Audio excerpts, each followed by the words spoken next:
The following program is a collection of stooges talking about happenings in the sports world. It is meant to be comedic informative. The opinions expressed on this show do not necessarily reflect the beliefs of their peers, their boss, or ESPN.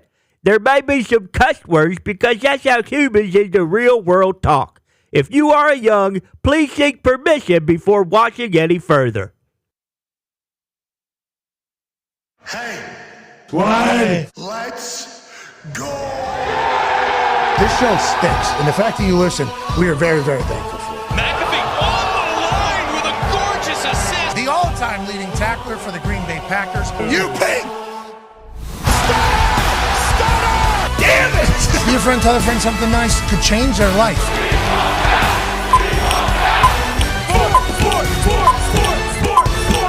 Hello, beautiful people, and welcome to our humble abode, the Thunderdome, on this Football Tuesday, August 13th, 2024. This program begins now. Football is amazing, and we got a lot of football today. We have Coach Mike McDaniel, who will be airing the conversation we had with him just a few hours ago in about 15 minutes or so. It's a doozy. That guy's a beauty, and you're going to want to hear how he feels about the Miami Dolphins this year and what happened in the past that they could potentially learn from going forward. It is, honestly, the convo is electrifying. Yeah. And McDaniel is one of one, and I can't wait for you all to see it. And then in the second hour, we'll have Dahn Orlovsky on because he's doing Dahn Orlovsky stuff, and he's ranking quarterbacks from all these bullshit things, and it is awesome. The conversation, obviously, from it all is electrifying, and Dahn Orlovsky will stop by. What's a big takeaway, Dano, from the first weekend of preseason as well? Can't wait to hear his take. Obviously, A.J. Hawk will be here, and all the boys are here. The Toxic Table, at Ty Schmidt and at Boston Connor. Conman, how you doing, pal? Fantastic. Fox, you just run the clip, please. I mean, we have Drake May in a bucket to Jalen Polk down the sideline. Effortless throw and a hand catch, baby. I feel great. Patriots are in a good spot. Still might only win a couple games, but the young guys are doing so well. That's joint practice there. That's not against some New England Patriot player. No. This is a guy that's probably, I got Jalen Polk in my pocket. I can do this. No, you can't. Jalen Polk, I mean, I'm not going to say he looks like Devontae Adams, but he looks like Devontae Adams. And who's Drake look like? Who's Drake May look like? I mean, Drake May, he looks like a little bit of Josh Allen, a little bit of Patrick Mahomes, a little bit of Aaron Rodgers. And, I mean, maybe he does look a little bit like Tom Brady in his early years. Oh, Joe Montana. Joe Montana, Okay. Peyton Manning. I mean, look, that's just Dan Marino with that release. Marino a little bit. You're right. I wasn't even going to go there, but you did. So, yeah, I could say I feel as good as I've ever felt about the Patriots in the last 3 years. 9-year NFL vet, Darius J. Butler. Obviously, you have your Patriots hoodie on. You were drafted to the New England Patriots. You golfed with Drake May, his drunk uncle, his whole family. Should Connor be as excited as he is off of that one rep one-on-ones right there? Yeah. I mean, why not? This is what this time of year is for. And obviously, Drake May, I pegged him as the guy in this draft. I love Caleb. I love Jaden. But I love Drake. Spent some time with him. Mentioned his family as well. Great family. Great group around him. Great family, except for that drunk uncle. And I like, I like the uncle, perfect too. You need that. You like the uncle? Balance. You need balance. I didn't know anybody like that uncle. Oh, yeah. I thought he just kind of hung around and made everybody feel bad if they didn't invite him to play. Imagine him on the golf course 5 hours walking. He's on the bag. Could. Yeah, that's what I'm saying. Word on the street is he was at the Sox game the other day, too. Really? Drunk uncle? Yeah, drunk uncle. Wow. Drunk uncle is okay. I wasn't sure if I was a day late. Suspended a couple games for that particular thing. But I do think this is what training camp is all about. Like, legitimately, this is what training camp is all about. Seeing what can happen, what can happen. And the fact that those are two rookies now, connecting like that. Now, can Drake May do it on every single play? That is the difference between good and great. Consistency is literally what makes you either a great college player, non-NFL player, great college player, good NFL player, or great is can you do it every single play, every single day, every single meeting. And it sounds like everything that Drake May has in between the ears, the work ethic, obviously the way he views life and everything is set up to be a franchise guy. On the field, can he make all the plays that they ask him to make? That throw right there is actually one of the ones that they say Drake maybe maybe can't take the layup. Right. Drake maybe not able to do it. 3rd and 12, what's he do? Sets his feet, perfect ball. Let's get the hell out of here. Maybe the future is incredibly bright in New England. Maybe that is the case. Let's stay in the AFC East. There's a lot of chitter-chatter going on in New York Jets organization. That's right. There's a book out about the quarterback, unauthorized biography that Aaron Rodgers has just spoke about for the first time, and he said... Yeah, he basically said that a lot of research went into it, and there's some stories that he wasn't even privy to, about like his grandpa and stuff, so he was learning stuff. So he didn't ask for the biography to be written, but it's certainly, he appreciates how much time and effort went into writing the book. Okay, so that's all cooking. That's all kind of going on. Robert Saleh knows, hey, we either win or, we're all getting fired here. Joe Douglas, has he built up a roster that's good? How about the decisions, that he has made over this all? Hassan Reddick wants to be traded. Yes, has not gone to a meeting, a walkthrough, a practice, a nothing with the New York Jets after requesting a trade from the Philadelphia Eagles. Gets traded to the New York Jets. Has a press conference where he lays out everything. And a lot of people saw this clip floating around the internet yesterday after he officially requested a trade from the New York Jets. Once again, a team that he has done nothing with. Robert Saleh, before the mandatory minicamp, said, we know Hassan Reddick's got it going on. He's got good work ethic. We know exactly where he is. We expect him to be here. Whenever this was the unexcused absences by Hassan Reddick and Aaron Rodgers. Aaron's getting fined. Hassan Reddick obviously getting fined, but we know he's a good we know he's going to be here. Well, he's not. And this is what he said the first day he became a New York Jet at his podium in his press conference. And a lot of people are saying he lied. I literally kind of covered all of his bases here. So this is one of the greatest answers I've ever heard in a press conference from a player for this entire situation to end up happening. How do you look at it? Is it you're on the last year of your contract? You said it's a business. Is this a place you hope is a long-term home? Are you looking at this like a one-year situation, or do you believe there's a chance you guys could get an extension done? All options are open. Right now, currently just worried about being here, meeting everybody that's in the building today. Contractual stuff, I'm leaving that up to my agent and Joe to figure out. But whatever happens, I'm going to be happy for. I'm going to give my all, no matter what. That's just who I am as a person. So no matter how it goes, how many years, I'm going to be here for however long I'm here for, and I'm going to give the team, the fans, everything that I have. And he has. That's true. On his Instagram as a New York Jet, he was in Japan. Yep. And he gave the Jets fans everything they could have asked for as a tour, as if you were in Japan alongside of him. In that press conference, I think he gave everything that he had to give. He gave himself all the outs imaginable in that answer, never lied once. Yep. And I think he understood whenever you get traded to a team, whenever you're seeking a new contract and that contract doesn't get settled before the trade, it doesn't mean that it's going to get settled after the trade either. And obviously this is a big talking point because of what's going on with Ayuk right now, but this is a nightmare situation for Joe Douglas and the New York Jets. They thought they were adding another all-pro, another superstar to the defense. Instead, it seemingly has just been another distraction for a New York Jets organization that has seemingly had enough of those to go around for, the last 50 years or so. It's a wild scene over there with Hassan Reddick. Yeah, I don't get it at all. Obviously, for Hassan, I'm sure he wants to be in camp. He wants to be with his new team. He obviously asked out of being in Philly. Bryce Huff, he moved on to Philly, so you would have thought this deal would almost been done before he even got over there. That's usually how these things happen with a vet that wants to get paid. That's the point in his career where it's probably his last big payday coming off the edge. Been extremely productive, been healthy. So it's surprising that Joe Douglas and the Jets haven't figured it out. I know Joe Douglas put out a pretty straight to the point statement yesterday after the trade request came out. But this is wild. You want to get this figured out as soon as possible if you're the New York Jets. We have informed Hassan that we will not trade him, actually. We've never even seen what you're like in our building. We don't even think you ate our food here the day that you were here for the press conference. Kind of easy come, easy go. We've informed Hassan we will not trade him, that he's expected to be here with his teammates, that he's never met most of them, and that he will continue to be fined per the CBA if he does not report. Since the trade discussions back in March, we have been clear, direct, and consistent with our position. Our focus will remain on the guys we have here as we prepare for the regular season. That's straight from the office of Joe Douglas. The Jets are the best. Yep. The Jets are the absolute best. This is such a Jets thing to happen, and I think their fans are probably saying that and echoing that sentiment loud and clear. Well, and getting a player, sure, excuse me, and that's one thing, but with Joe Douglas, it's like, hey, buddy, you gave up picks for this guy. You didn't just sign him to a one-year deal. Jeez, You okay? You choked Yeah, up yeah, by the I Jets. know. You picked them to be in the Super Bowl. I know that exactly. is why I'm kind of choked up. Is because I did kind of expect the Jets to maybe have this happen later on in the year, but for this to happen before anything even starts, like this is the earliest. 4 plays was the Aaron situation. Incredibly unlucky. Yeah. Hassan Reddick, the next All-Pro you bring in. Not even a walkthrough. None. You know, kind of trade for dude. At least give him. Do you give him a couple dollars for this season and then just let him play on a 1-year deal? Like, how do you even get out of something like this? Because you can't trade him again. The fines are getting big too. Oh, yeah. They are getting large. Preseason games account for Game checks. like actual game checks. Even though you're only making $1,800, they're taking whatever the regular season is. So then tally's running up quickly. And it's like, I assume Hassan has seen in the past where teams are able to make up for that in the new contract. It's like, okay, we'll add on $750,000 we'll add on $1.25 million worth of the fines onto the contract, onto the back end to kind of make up for it, because CBA has defined that we have to fine you this particular amount.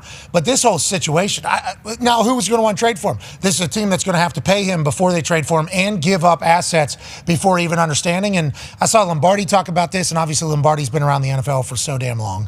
Now he's part of the Washington training camp alongside Bill Belichick and Pete Carroll. Which Look out. Loves the Jets. At this stage, loves. Yeah. At this stage of it all, who's going to want to pick up the Hassan Reddick situation? You know, and obviously he's a phenomenal football player, but this is obviously going to take a lot to get him in the building. And if Joe Douglas wasn't able to get it done, is there anybody else that's going to want to sign up to get it done at this particular stage? Who knows? You can be who you can afford to be. And Hassan Reddick is an absolute dog. But he's never done anything for the Jets for them to experience that he is the guy. So the fact that he hasn't even been in a meeting, they haven't even heard him talk, haven't seen him on a practice field. Oh, this guy goes 100% every single day. He's going to lift the energy of our room. They have no idea if that's true. They have no clue what it is. What an interesting quagmire that they are seemingly going to be impickled with for at least the foreseeable future. Just makes no sense, because they said that, you know, their position has been clear and concise from the start, but they absolutely knew he wanted a new deal when he got traded. So I wonder if they were just like, we're just not going to pay him, and he's probably going to forget before the start of the season. We'll be fine. He'll go out there and play. Like, they're at it. Both sides are at an impasse. I don't know how this, you know, like the Jets have basically said, hey, we're not going to give you a new deal or whatever you want. And he's been pretty consistent with, okay, well, then I won't be there. So, like, there's only one way this gets done, and it doesn't look like they're any closer to it getting done than they were when they first traded for him. Just tried to FaceTime Greeny just to get his immediate reaction. Sure.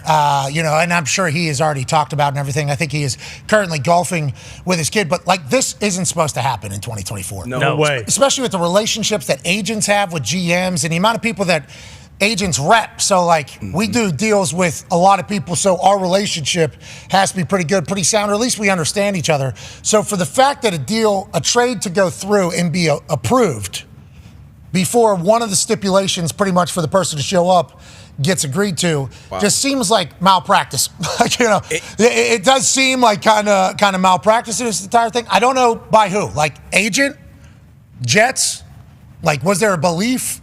This is a massive fuck up, though, in 2024, when you would assume that this has already been, all these things have been figured out. Great player, new contract, wanting to be traded, team wants him, you know he wants a new contract. We've seen this song and dance plenty of times in the history of the NFL. We all kind of see how this is going to go. So I don't know how we even get here. And then you if you're Joe Douglas and the Jets, like, you let Bryce Huff, who was your most productive pass rusher last year, young guy as well, you let him leave the building to make a trade for his son. So you see it, you know, you talked about Saleh saying, hey, pretty much we're all on the hot seat here. So you bringing in a proven pro who will at least give you this production for at least a year or two. So to not have anything doesn't seem close to even the deal being done with these both sides is wild to see at this point in the game. Hey, it was a good press conference, though. We ran a clip. Great, for sure. Oh, yeah. And cool walk down Japan. But, like, for you two, if you're in that building and you've been on the Jets and this situation's going on and someone that you don't even know, like, what is the locker room? Like, what do they say? I don't think anybody cares. No. The locker room does not care. We don't even know this guy. I assume some people know him, like, as a friend, but he's never been in here, is how I think that would kind of be the view. When he shows up, like, let's say it gets, it'll be a big, whoa, this guy. Hey, like, legitimately welcome back in, but they've already built their team without this guy. So it's no real, in my perspective. You are kind of, I mean, I would be kind of side-eye in the front office, though, especially if you're a vet and you're on that defense, because this is your pass rusher. You expect him to probably be your premier pass rusher. So if you're a corner or a safety, you're sauce, you're one of these guys like, hey, you gave up some assets to get this guy in the building. And whether you know him personally or not, you know he's a proven pro, and he's done it year in and year out. So you definitely want him in that building. We saw even one of the best pass rushers in the game, Nick Bosa. He kind of drugged this out, with the Niners, and he kind of didn't get going until a few weeks into the season. So you want that guy in the building. You want him fresh. You want him getting football reps, especially if you're on that defensive side of the ball. Yeah, I think side-eyeing the front office is probably a move that locker room has done. A couple times, yeah. More than once. I mean, that is a natural reaction in the locker room, by the way. A decision gets made, and it's just like, this is the highest level. How is this? And then you obviously go to the media, and it's like, very excited, very thankful. That's part of being the team. But, boy, everybody's professionals over there. You got a lot of adults over there, too, who've done – I mean, especially if you start thinking about Aaron over there. You're talking about a Mount Rushmore guy. Mm-hmm. You're talking about a guy that's been there, done that. Yep. Now, I'm not saying it's all been – fine and dandy with his previous place. But, like, whenever you see things happen, you got to think to yourself, like, how is this happening in the NFL? How do we, especially Super Bowl bust year? Yeah, like, we're supposed to be a premier quarterback program right now. And it's like, we're dealing with some Bush League type shit. Yeah. I assume they'll get it figured out. They'll get it sorted. Yeah. Way to go, That's Jets football. That's Jets play, baby. That's Jets football. All right, before we get any further, it would be rude of us to make you wait for a conversation we got to experience earlier. You're about to experience now. We caught up with a legend this morning. Ladies and gentlemen, joining us now is the head coach for the Miami Dolphins. Now, we all know that the Miami Dolphins haven't won a playoff game in a long time, but in 2 years, this guy has taken them to back-to-back playoff appearances. Is this the year that they break through? We believe so, because his hair looks more sweet than it has ever looked. Ladies and gentlemen, Coach McDaniel. Yeah, Coach! How are you, Coach? I'm doing great. I think this would be a good time to let you guys know that it's not my actual hair, it's a wig. Oh, okay. I've noticed, because every time you've stepped up to the press conference, this particular training camp, we got a little bit more pizzazz, a little bit more sauce up there. We're growing it. You know what I mean? We're growing it out. I like it. Are we going full? Are we going to take this wig all the way? Maybe by the end of the year, playoff hair? There's no telling.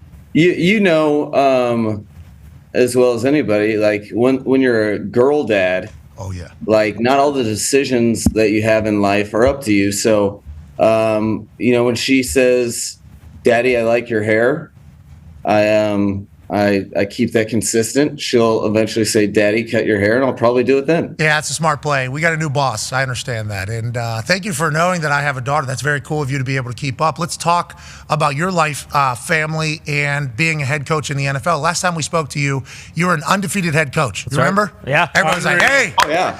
It was awesome. You remember that? Everybody was undefeated. Now, you're a guy who's won. Go ahead. You looked a little. No, I feel like we had the conversation we're discussing in a different building. Yeah. I feel like, I almost feel like this was like it's like any sport that is pre-television contract. This was back in the your humble days. No, our last office was pretty sick too. Let's talk. It was pretty. It was pretty sweet too. This is the Thunderdome though, Coach. We need to make you need to make a visit whenever you're in town. If you ever stop by the Thunderdome, took a church, changed it into a studio. Too much space, but always a great time. Welcome to the Thunderdome. Wow. Welcome to the Thunderdome. That's phenomenal. Thank you. That's phenomenal to unpack. Yeah. No, life has changed since then though, for sure. I have won games, not all, that I've coached in. I think the Miami Dolphins organization is in a cool place where there's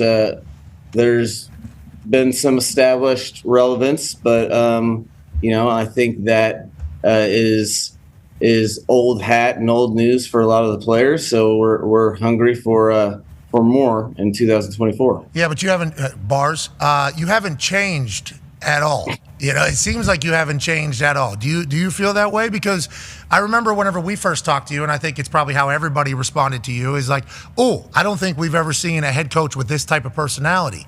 Obviously, incredibly smart. We all know your Ivy League background and big brain and what you do with the offense. But the way Yeah, you got a big ass. Under that long ass hair, you got a big ass brain. Huge. We know that. But the way you deliver, the way you talk, we all were excited to see how you would relate to the locker room and how it would translate to the players. Feels like you have not changed and had the massive success. Have you felt that, or have you had to adjust the way you do things from day one? Obviously, a little bit of evolution, or have you kind of come in and been ready for the gig since day one? Well, I think it's very important, especially when you're really pushing everyone around you, whether it's players or the coaching staff. You're pushing them to improve and to continually get better. I think it's in the nature of the way I see the business and my role. I think there's definitely been things that I learn along the way, having it being my first rep at it. But in terms of the person, I think take it or leave it. I've never fancied myself as like a chameleon to adapt my personality. I think so much of what I ask every person that works with me to invest and trust in me, I think it's in the bylaws of my job to give them myself and be vulnerable when those times are necessary. Just be that honest version of yourself, because that's to me what is owed to all the people that you're asking to trust. Players are going to So I haven't really changed, but I have. Yeah, well, I understand you probably have changed and tightened some things up, but you maintaining who you are is a big part of your players buying in, because the locker room can tell if somebody's being fake or if they're being real. And you've seemingly been very real from the jump about it all, including the most important position, Tua. And that started literally, I think, the day that you were signed as the head coach. Whenever you were flying on the plane, you called Tua. We had a conversation about, hey, let's take advantage of everything Tua has that is great. Instead of knocking him down for the things that he doesn't have, which seemingly was the way Tua's career was going before you got there. The accuracy was the conversation. Then the arm strength. Then the jiu-jitsu. But whenever we start mixing all those things that he is great at, he has turned into one of the top quarterbacks in the NFL. Seeing his development, seeing his growth, seeing him get paid, how proud of you are of him, and what do you see and expect for him from this season? I'm absolutely I'm over the moon for him writing history as he has, so that that bold proclamation that history has done service to, it looks it's debilitatingly undercutting if he doesn't do everything that he needs to do to really evolve as a man and as a player. And then as well as guys signing up to be on the front end of the vision, and his teammates decided before it was popular to truly believe in him as well. So there's a whole to watch that mature is absolutely probably second only to bringing this organization a Super Bowl. I think because that's what it's about. You're trying to positively impact people, and for the way I look at it is I would hope that every day I try to earn the fact to earn the role, because I think if there's somebody else better equipped, they should have the job. I think players deserve your absolute best, and it's amazing what in healthy relationships, from teammate to teammate to teammate to coach, how things can really evolve and people can grow, and I think that's the cool thing about Tua is he's always evolving, and this I really can relate to someone assuming they know exactly what you are, only to attempt to show them a different version. Well, now he's the thinner, more jacked version. That's right. And you almost said the word culture. You seemingly stayed away from? I heard Cole almost come out there whenever you're talking about the. Do you try to stay away from that, or is that was basically what you were just describing right there? It felt like. Yeah, I think it's culture is a unique blend of having a philosophy and principles, but then really it comes down to the people that you have. Like I can say till I'm blue in the face that I want a culture of X, Y, or Z, but to really create a culture, you need driven people that are signing up to buy into what that is.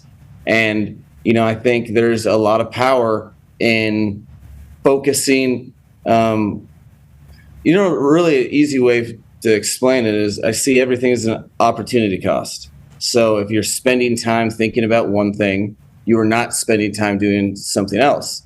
And when you're living in a world where you're trying to figure out what someone wants you to be like, I think that's destructive to the ultimate goal of that everyone's trying to achieve. So I think to be your best self, you have to be yourself.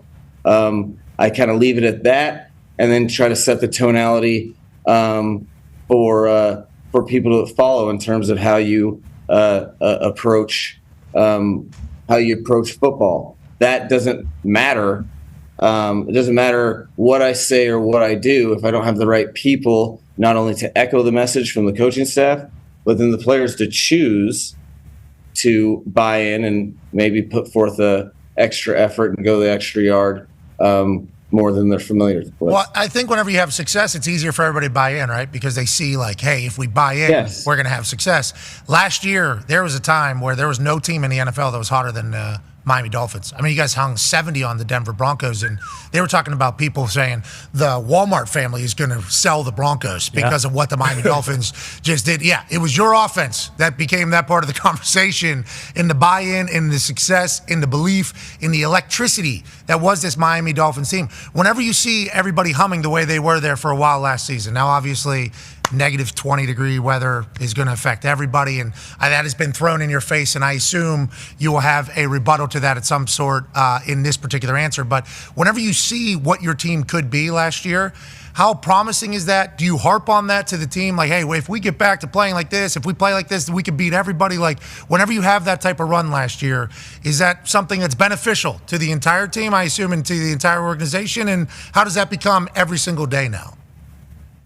No, so I think to start out, when I'm talking to the team and just when I think about it on a whole, you have to separate the fact that the 2024 Dolphins, I think 40% of the roster was, or 40% of last year's roster is still here in 2024. Oh, so understanding that, and that's pretty much around the league, you're right around 50 to 40% of retention in this day and age of the league. So understanding that, there are absolutely tremendous lessons that you can take that 40% of your roster got to experience live speed from that season, and I think that's very valuable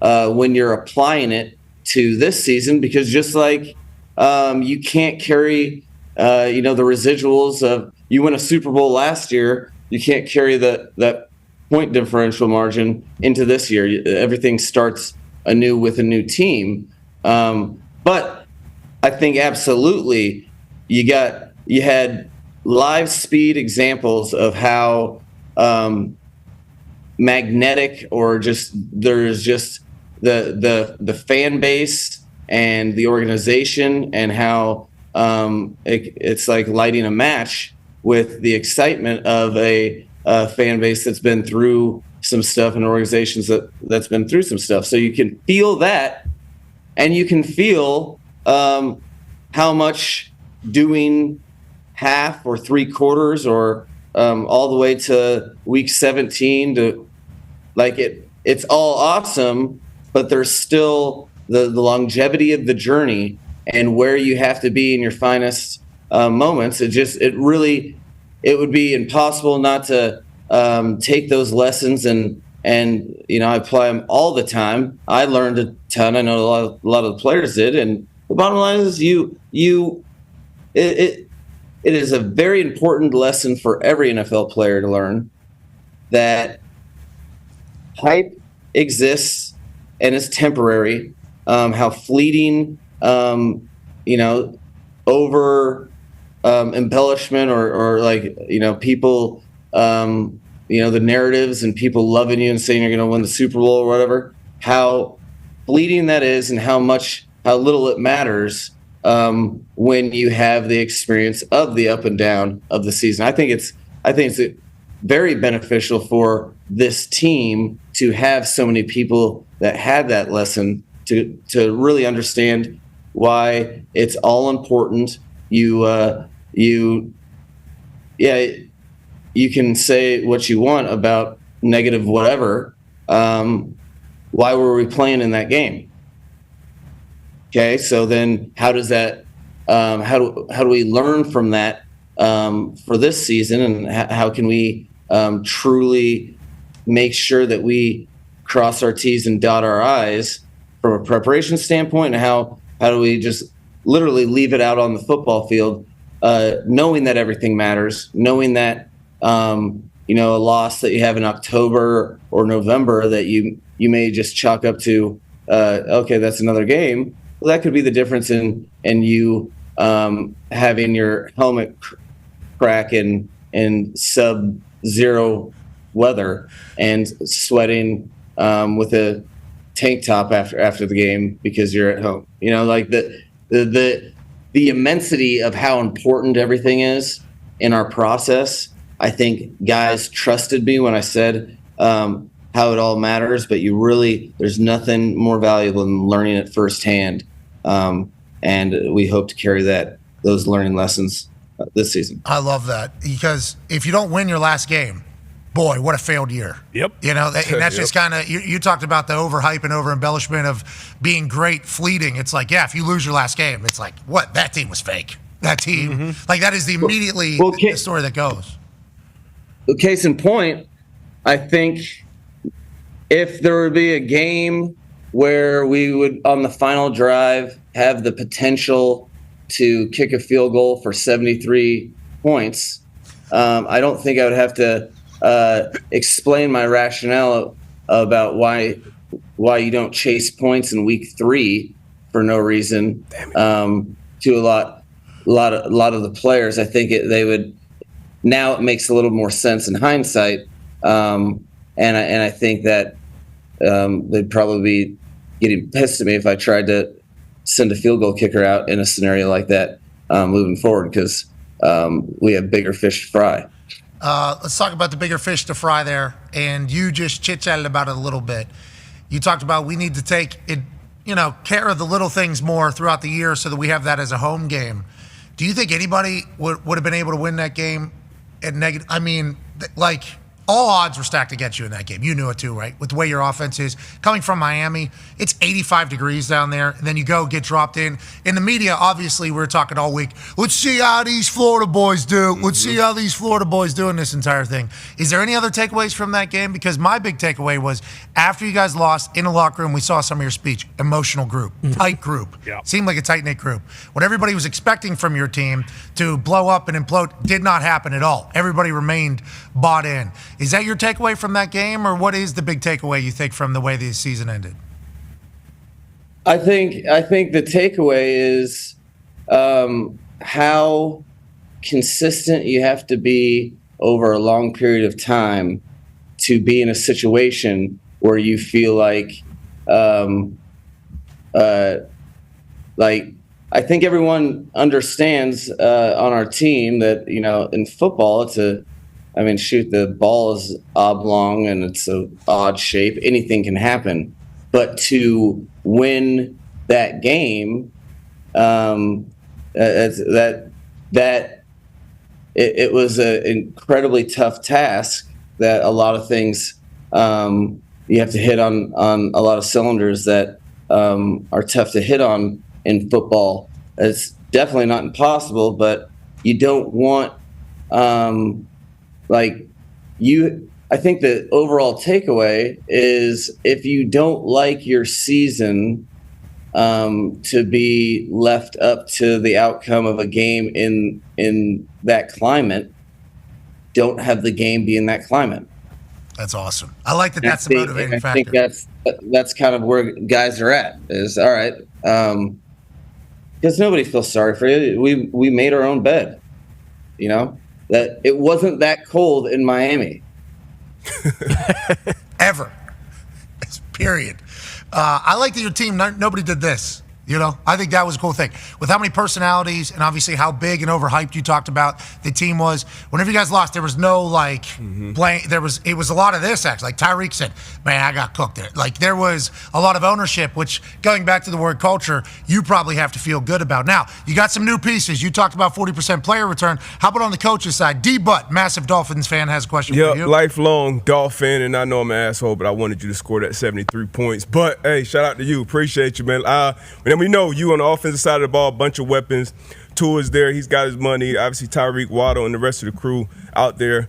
On the defensive side, I think on the third defensive coordinator now. Love Anthony Weaver. Love the move, especially being a D-line savant like he is. What was it about Anthony Weaver, and how have the guys in the locker room been kind of taken to him? I know it's a lot of young guys in there, Chop kind of in the mix. You got Javon in the back end, but how have they been taken to Coach Weaver so far?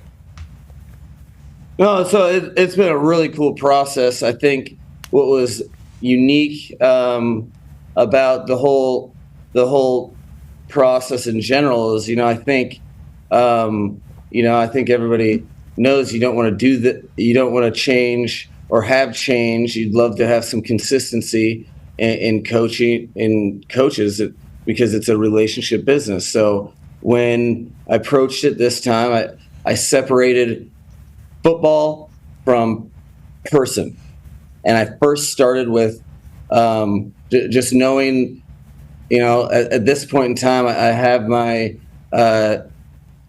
fundamental beliefs that I'm not willing to waver on, and knowing the connectivity that I was going to necessitate. I think I went through and had a group of people that I wanted to talk to because of who they were as people.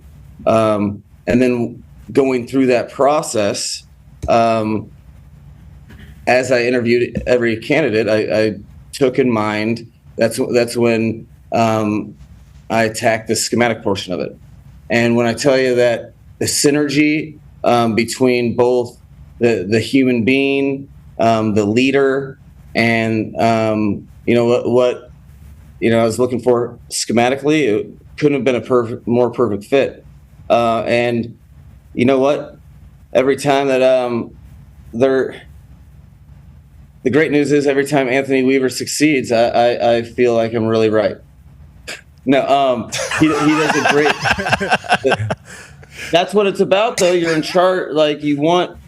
I think the players have done an outstanding job of taking the time to open their mind and learn a very complex style of defense that they're owning now as their own, and keeping their mind open to who Anthony Weaver was. And then Anthony Weaver has done a phenomenal job really curating those relationships, getting guys on the same page, having taking pride in what they do collectively as a group in a selfless manner, and then just being consistent each and every day with his thirst for reaching these guys and maxing these guys out. It's a exciting time because I see guys from the coaching staff and the players pushing each other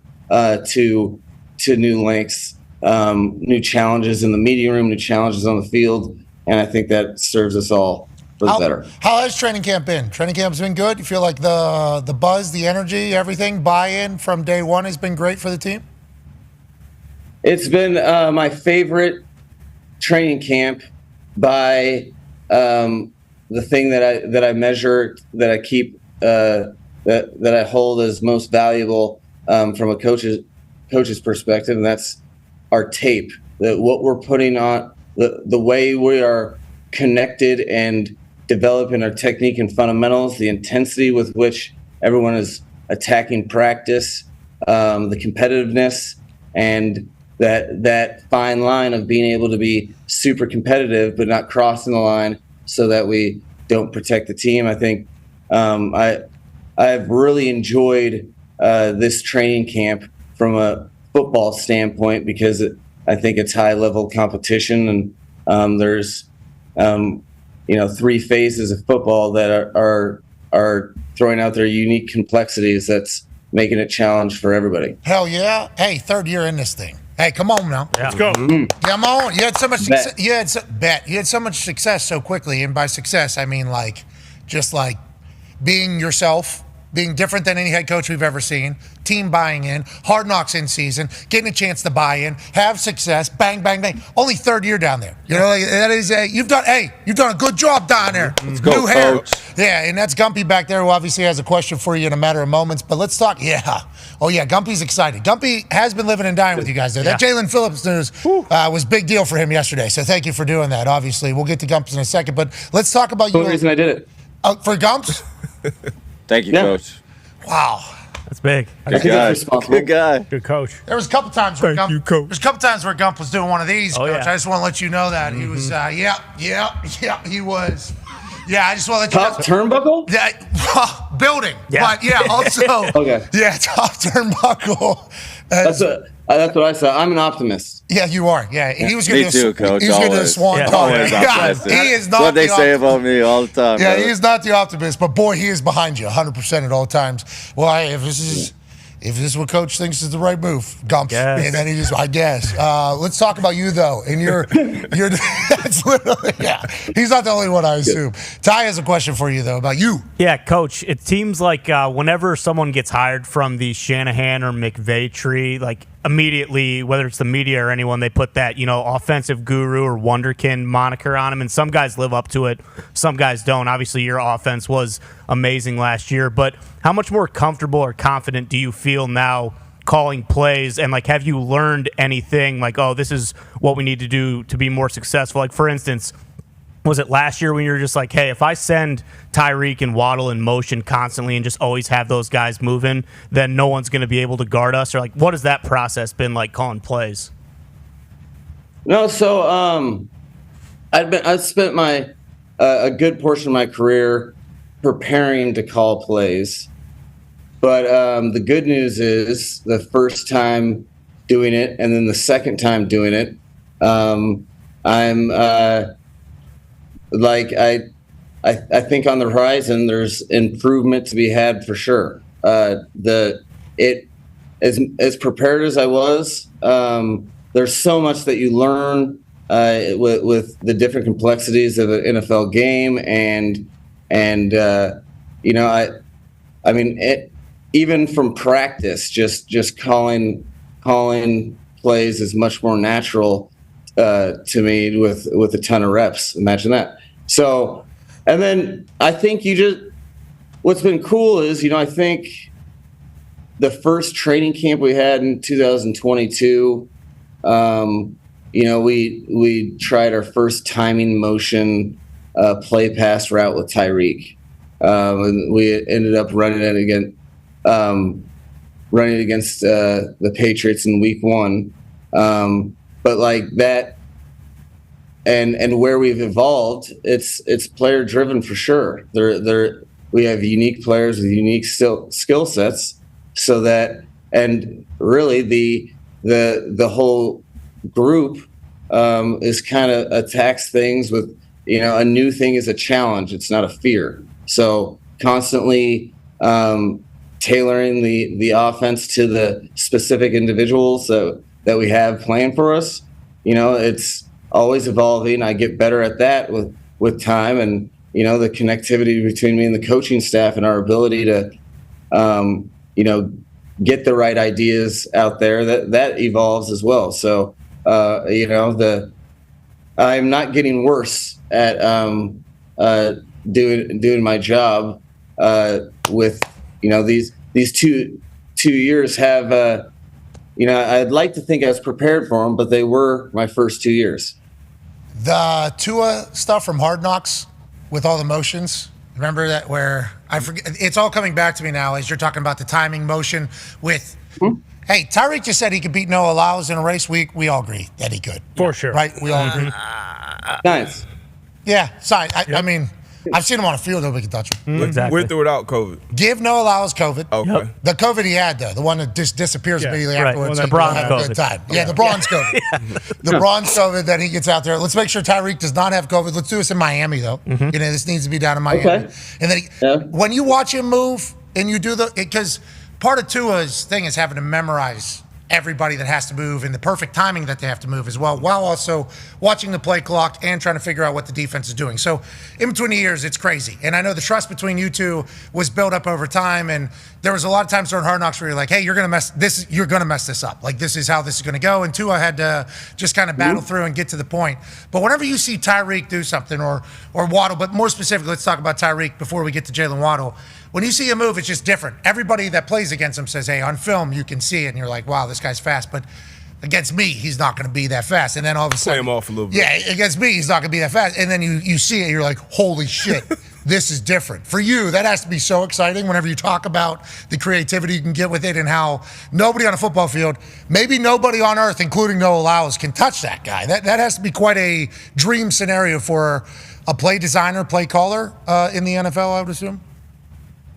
Yeah, no, you'd feel pretty guilty and question your chosen profession if you didn't have reasons to feel ambition and be motivated in a scenario where guys are willing and able to try stuff that you haven't seen before. I think that the evolution of how this is Tua's primary language now offensively. It's the longest he's ever been in a system. And when we can have multiple motions on one play or moving parts, and you can see him visually piece it together. So he's playing the game within, this high pre-snap movement offense. And I think the connectivity between, Tyreek and Tua, because the way they really attack practice as competitors and really trying to be great, they get some live speed timing that, I think over time it's proven for defenders that they have a hard time keeping up with it because it's that ironed out. So I think, everything they're doing is a result of what they're good at, plus investment to make it orchestrated in a way that makes it really hard for even the perfect coverage to defend. So yeah, it is a football blessing to be able to go to work in a scenario like that for sure. Well, the coach with the good shoes and the good hair now obviously puts them in a good situation as well. Top ranked player in the league. What's that? Number one player in the league. Tyreek Hill. Yeah. Yeah. Going for 2,000 yards, gets injured, though. No big deal. Yeah, no big deal. Led the NFL in pre-snap motions. Obviously, defense coordinators are just like, yeah, whatever. We'll just keep an eye on that fucking one. Then there's this fucking one. And then there's that, it's just like, what a weapon. Yep. Yeah. That is, speaking of weapons, there is one that is no longer in the AFC East or the NFL. Connor has a question for you. Yeah, Coach, in the realm of scoring 73 points, I got a stat for you that doesn't really mean anything in the grand scheme of things. And to be completely transparent, I have no idea if this is even true, but I believe you are the only coach in the history of the NFL to coach multiple seasons in the same division as Bill Belichick and never lose to him. So hashtag stat that. Mm-hmm. So hats off to you. That's pretty sweet. Hang the banner doesn't really mean shit, but still kind of something you can lay down at night and be like, hey, I never lost to Bill Belichick. Suck it. With that being said. What's that?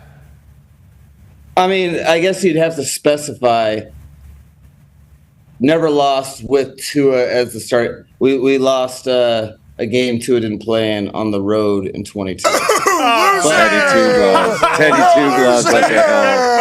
This guy can't beat Belichick. Okay. Man, redact everything I just said then. Redaction. No. Like most of what you said, and I think it is a hilarious stat because if we put, screen by screen, a list of accomplishments in said job, Mike McDaniel versus Bill Belichick, I think, mine would be this big and his would be a plethora. So if I can have one win that has an asterisk, I'll take it. Okay, well, you got it. Yeah. You got it. This is a Patriot fan. Yeah, congratulations. And plus, what have you done for me lately anyways? But with that being said, have you visualized yet going up to New England and looking across the field and not seeing Bill? And did you really think about, like, hey, maybe I do reach out to him like Kyle Shanahan did and just see if he wants to come and be the ball boy or do anything for me this season because he's not coaching? Yeah, Miami retirement. Yeah. It's a nice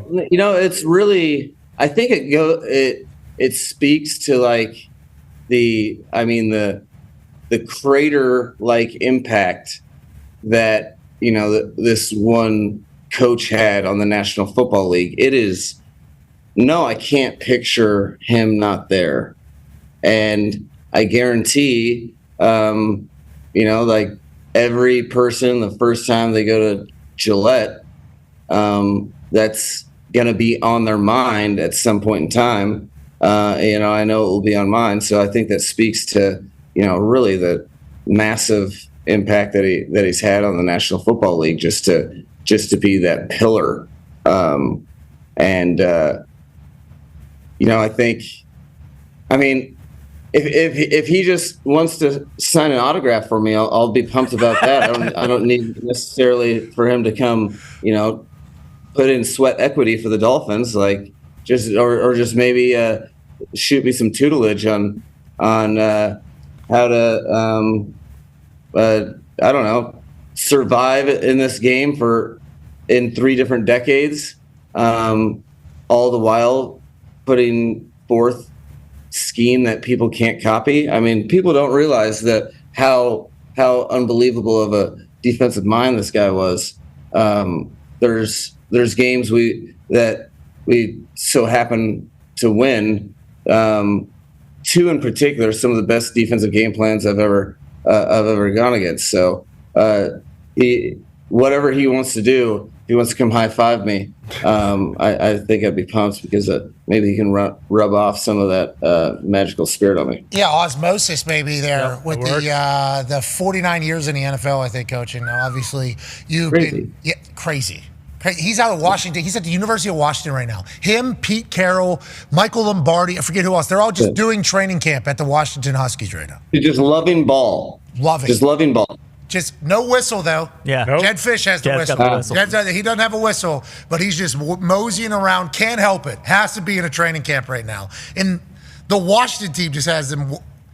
That's unfair. That feels like that's a bit unfair. Yeah. But right? Doesn't it? Yeah. That's like insider trading or something. Yeah, it is. Yeah, it is what that is. Yeah. That doesn't make sense, but yeah, we love it. All right, last question here comes from a man who idolizes you. You need to know that. Former ship painter, now just the greatest internet splunker in the history of the internet. Gumpy has a question for you. Yeah, Coach, Jalen Wright out of Tennessee looked unbelievable on Friday night. How excited are you to just add another stud to that stable of running backs you got going on? Well, if there's one thing that I've learned in the National Football League is the best way to make players their best is have a highly competitive situation. So I'm really excited for the entire room in general because, every time somebody makes a play, it kind of raises the standard and, raises the amount of detail and regard that, if you are on the field doing anything to give reason to keep you on the field, because there's a lot of guys that are capable to make plays. So overall, I just really like where that room is at, Jalen included. But from top to bottom, really the group is full of people that are NFL caliber playmakers that can and will do it this year. Well, you've been able to do it with the running backs and your weapons and quarterback and offensive football in the NFL as a whole has been nothing short of remarkable. You are a whiz kid. Truly. An absolute whiz kid. And the fact that you spent this much time with us today, we are so thankful, man. We appreciate the hell out of you. Good luck the rest of the way. Well, I really regard what you guys do, and I appreciate the time. And we'll just keep chopping wood, so you're not just talking about how cool the program is, we're talking about how successful it is, too. Yeah, but being cool is cool. Part of it. Also successful. Yeah, that's a good part of the success, I think, you know. You can't stay cool for that long unless you're successful, so it's the same ends. Damn right. Yeah, you become lame quick. Yeah. If you don't have success, but you've had success. Now, granted, we've got to move that to the postseason. That's right. Let's have a home game. Let's have a home game. Let's have sweet shoes all season. Let's have the capris rolled up. Let's have a hoodie on in 99-degree weather. Let's be the coolest group of people on earth. Coach, we appreciate the hell out of you, man. Thank you, guys. I appreciate it. Hey, we agree with your daughter. Keep that hair going. Yeah. Yep, need the flow. Let that thing hang. Ladies and gentlemen. Long hair, I do care. Well, you have to. And that's why you're a coach. Ladies and gentlemen, Mike McDaniel. Yeah. He was awesome. Absolutely electrifying, obviously, through and through. I think I saw a lot of people on the internet potentially seeing Mike McDaniel in a conversation for the first time. Yeah. You got to listen. If you listen, there's magic coming through there. His delivery is certainly unique, but what a weapon for the Miami Dolphins. We had some breaking news while we were running that conversation from earlier, and it's not great news if you're a Minnesota Vikings fan. Oh, no. J.J. McCarthy, who obviously showed incredible promise in his preseason debut with the Minnesota Vikings after being drafted in the first round to be their future quarterback after moving on from Kirk Cousins. Knee surgery. Yeah, torn meniscus or partially torn meniscus. I don't think they know yet until they go in there. That was broken at 12:27 Eastern time by Adam Schefter, and then Rappaport would follow up that it was a meniscus. I've had a torn meniscus before. There's obviously different varying, fallout time for it on the back end. Could be anywhere from, a month and a half. Could be a couple months. Who knows? They're going in. They're going to figure it out. This is a bummer. J.J. McCarthy seemingly was the perfect guy to be an NFL quarterback. Now we're going to have to delay a little bit. And hello to the Sam Darnold era with the Minnesota Vikings. They go from Kirk Cousins to the Pastronaut to Sam Darnold with KOC. We shall see how the beginning of this season begins for them. And J.J. McCarthy, Godspeed, brother. Yes, sir. Good luck. Godspeed, brother. He gave like a perfect answer to another question in a press conference or at his locker the other day. Hey, what was going through your head after you threw that pick early against the Raiders? He thought for a second and he goes, man, what an opportunity for me. And it's like, oh, this is Harbaugh speaking. Yep. Literally through this guy. I think he's going to come back better, stronger than ever, but certainly a minor setback for a major comeback. But that's a bummer. Yes, yeah, big time. That stinks out loud. That is not how you want to get out the gates. That's a bad start. You know what I mean? That is not how you want to get out the gate. But he'll make it better. The guy's a winner. He'll beat this damn surgery and the rehab. Sorry to Minnesota Vikings fans. Yeah, it stinks. Still got KOC. Yeah, still got KOC, still got Darnold, but there's been a lot of got Justin Jefferson, we're good. Yeah. KOC was great yesterday. They'll be great going forward. We'll be back on the other side. Our show still will suck, though. It's impossible to be at the top at both of those, essentially. Like, it's Dan. Another farting Dan Orlovsky situation just took place. Danny Dumps. What do you mean? It's unbelievable. Your butt is talking. Okay. I did not fart. Dan. This is 2 times now, Dan. This is the Orlovsky thing. You guys be serious right now, or are you messing with me? Dan, listen to this clip. This is you just moments ago. It's impossible to be at the top at both of those, essentially. Like, it's Dan. I mean, undeniable. You guys definitely just freaking idiots. We swear. You guys 1,000% No, we swear. We swear. No way. No one did that, Dan. Those cartoons. What did you eat? I haven't even ate two guys. Hey, if I were you right now, I'd go grab some food. My wife texted me. She said, "Oh my gosh, McAfee Show, I'm dead." I go, "Babe, I promise you on everything, I did not fart." Who runs your Twitter account? AB. I do. What's this all about? I would like to know, in that situation where your butthole started talking, what did I do? I can't even be serious with you, man. What are you, chucking a glass of milk, eating some fruit over there, get you some coffee, get that butthole a little bit more active? I haven't ate. I'm eating yogurt. I have 1,000 text messages right now of people going, oh my gosh. I'm like, I just wanted to have like a quiet Tuesday. I don't even know why we're going to have another hour. Maybe we run that clip. Yeah. On loop. We have the video. Shams, let's let you judge here. It's impossible to be at the top at both of those, essentially. Like, it's... I need to hear the context. I want to give our guy... Oh, Shams, shut up. He said it sounded like a fart. What did AJ vote? It's a fart all day long, Kirk. You know that. Has anybody voted no? Dan. I'll be the captain of Team No today. We need you to do a tie-breaking vote. Is that okay? Sounds good to me. It's impossible to be at the top at both of those, essentially. Like, it's... There's no doubt. I mean, I like how he just kept on going right there. When he was talking, he didn't even break stride as that thing came out. He went and got the buggy, went to the store, grabbed some dude wipes to wipe those ass cheeks, just like I assume you do as well, Cabal. You have to go dry, wet, dry. Toilet paper, white toilet paper. If not, you're really risking the rest of the day having the swamp ass. You know, Dan Orlovsky, man, he got to accept that, man. He got to wear that with a pride. One thing that really bothers me when people do not take credit for it. You know, if somebody says, oh, that was you that farted, I get upset when it wasn't me. I'm like, no, when have I ever not claimed it when it was mine? You should claim it. But all those airports, people are traveling today, looking up at the ESPN, Dan Orlovsky farts. What's wrong with this guy? The closed captioning person, whoever it is, they got it. I believe it said inaudible, muffled, and it said Dan farts. The following program is a collection of stooges talking about happenings in the sports world. It is meant to be comedic informative. The opinions expressed on this show do not necessarily reflect the beliefs of their peers, their boss, or ESPN. There may be some cuss words because that's how humans in the real world talk. If you are young, please seek permission before watching any further.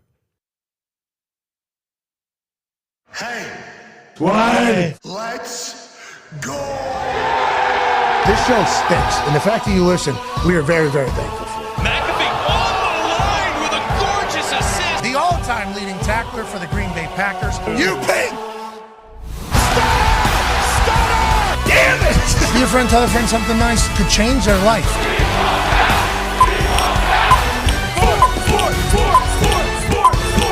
Hello, beautiful people, and welcome back to our humble abode, the Thunderdome, on this Football Tuesday, August 13th, 2024. Hour 2 of the program starts now. Football is the topic of discussion from now until about the middle of February, and then we'll figure out a way then to talk about football as well, because football is the greatest sport on earth, and football season is all the way back, which means there's news and updates and drama and storylines and holdouts and people that get traded to teams and never step foot into their building. Yeah. So it is a glorious time to be a sports fan and a football fan, and we're incredibly lucky to be here. Thank you so much for joining us. Now the talks table is here. At Ty Schmidt, at Boston Connor. How we doing, Con Man? Yeah, not good. Foxy, show it, please. Unfortunately, now the tides have turned. I've lost count of the amount of sacks generated by the Eagles. A rough practice for the Patriots O-line, says Dakota Randall. So, yeah, I feel like shit now. Okay, no, because just an hour ago, literally, just an hour ago, you're on top of the world because we saw Drake May do this. Foxy! Yep.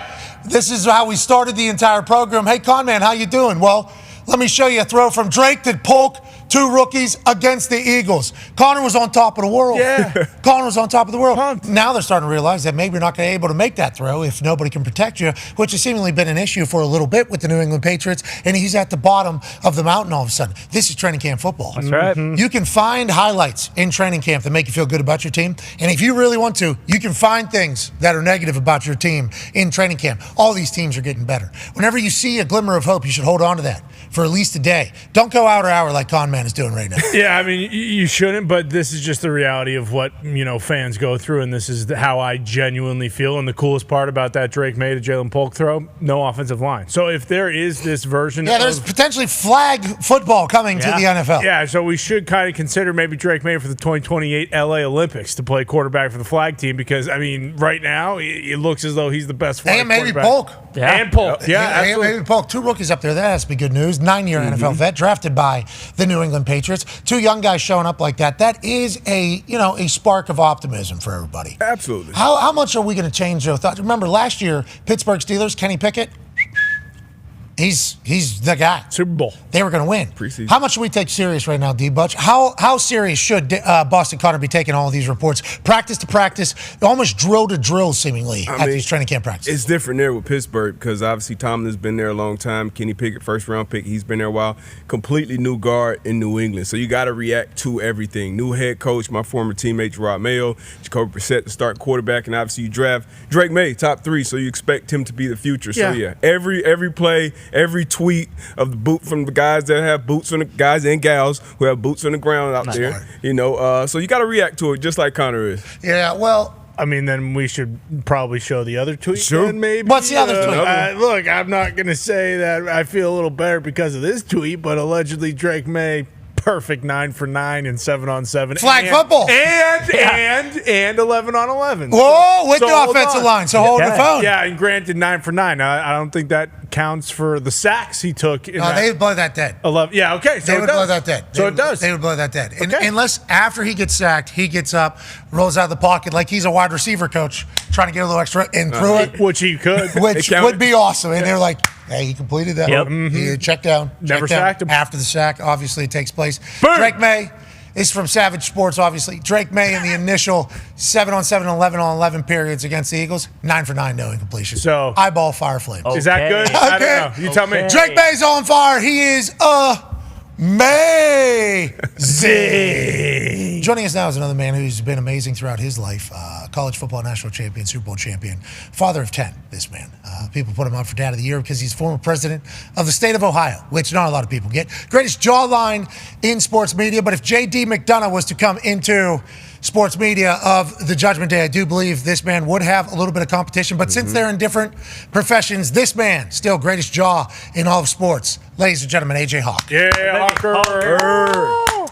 I don't know if you've seen J.D. McDonough's jawline. He actually has the sweet chin music, which is not HBK's kick to the chin. It's actually the chin being the music as an absolute weapon. And I know you want to do that with your WWE 2K character as well.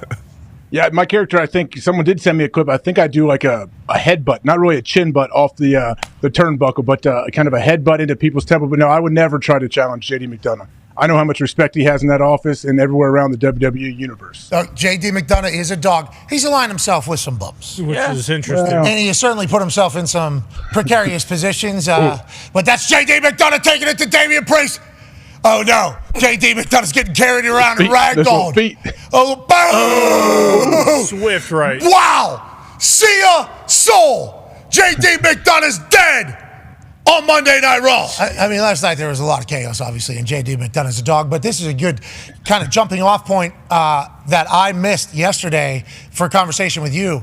Hey, Guardian Caps all over preseason, okay, in live action. And we were wondering if this was the first time, because Dr. Alan Sills said this is the first time we've allowed them to be worn in a game. If guys want to, it's certainly up to them. We will monitor and keep track of all the stats. But this has been happening a long time. We found out. We searched the internet. Yep. Obviously, Gumpy, D-Bone, the boys, everybody was splunking around. We didn't know. You actually, you started this entire thing. Wow. We didn't know that you were a Guardian Cap wearer before everybody else. Smart. That's the throwback helmet everybody thought, but actually it was Guardian Cap on top of helmet, led by A.J. Hawk. So, A.J., since you're a trailblazer in this entire thing, how would you tell us your thoughts on it all, and how do you think it ends up in the Guardian Cap era here, seemingly? I mean, first off, come on now. Great work in the graphics department, guys. Appreciate you guys putting this together.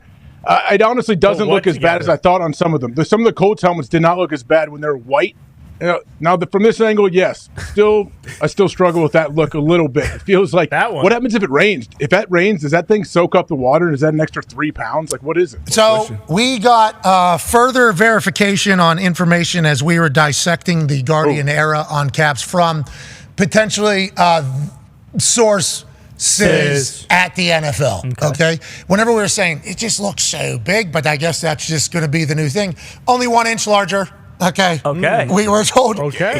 we were sent, we were only 1 inch larger, so, and 0.8 pounds heavier. Okay, so let's not get crazy whenever we're talking about the size and how bad it looks. Only 1 inch. Okay, is that much? That's nothing. But it is a very different look. Yeah. You know, it is putting seemingly pillows on top of the helmet, which is going to lead us to new helmets. And I think like our email has already been filled up with helmet manufacturers that have not been able to crack into the NFL, who have a brand new idea on what a helmet looks like. Like, I think there's a lot of people seeing opportunity now, because what it used to be viewed like, but with the helmets, versus now, it's like much more accepted, I think, to do this. AJ, if you were playing football right now and this was an option, would you put the Guardian cap on your helmet, and why would you or why would you not?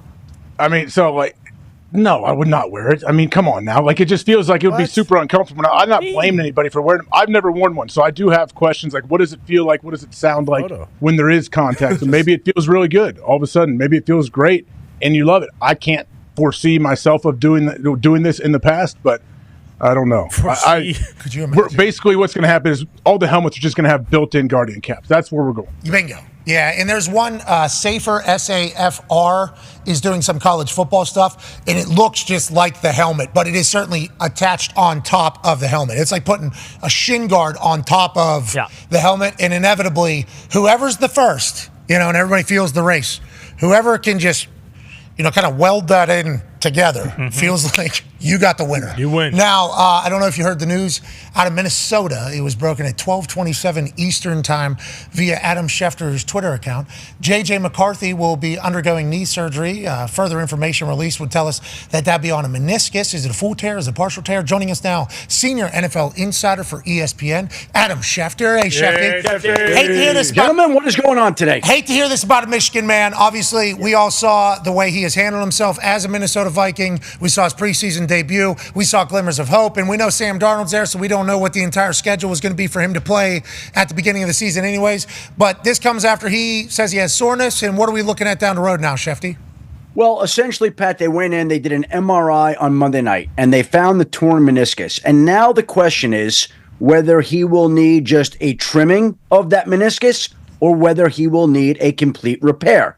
There are two very different timelines for each surgery, depending on what doctors believe is the best option. So we don't know right now whether he's going to be out multiple weeks or potentially a whole lot longer for J.J. McCarthy. The surgery will determine exactly how long he's out. But I think for now, suffice it to say, you hope that he comes back from this. You hope he comes back from this quickly. And the Vikings are now going to prepare Sam Darnold to start opening day against the Giants in New York, New Jersey. And that's going to be the path they have to take because JJ is going to need this surgery after undergoing that MRI on Monday night. Godspeed to JJ in recovery. I had meniscus, but it was always at the end of the season, so there was never any rush on the way back. AJ, did you ever have in-season meniscus? No, it was always off-season for me. Yeah, me too. But I've seen like some guys get like a scope surgery that I got and get back on their feet and in the building a lot quicker than I did, but there was no Depends, repair or remove. If you remove cartilage, then you can come back quicker. If you repair it, you kind of sew it together, and that's when you have to be like non-weight bearing for 6 or 8 weeks sometimes. Okay, got it. And then, but if you remove it, that's a forever thing. No, it's gone, but you come back quicker. It's not. Yeah, if you repair it, it's better long-term for your health. Yeah, and if you remove it, it is just you can't walk, like comfortably. Yeah, welcome to the club. Yeah, AJ Hawk. The whole thing. And there's allegedly some European doctor, I think German maybe, that has figured out how to put a new one in. Like it's like in testing. It's been in testing for like 15 years, I think. So, but with my Instagram feed, I see him pop up in there. Nonetheless, meniscus, big decision. J.J. McCarthy missing the start of season. We are bummed out because he looks special, obviously, and we're excited to see him get started down the road whenever it takes place. Go ahead, AJ. Schefter, you mentioned New York, New Jersey. What's going on with Hassan Reddick in his whole situation? Now requesting a trade from the Jets, and he hasn't even been there yet. How do you see this thing kind of playing out?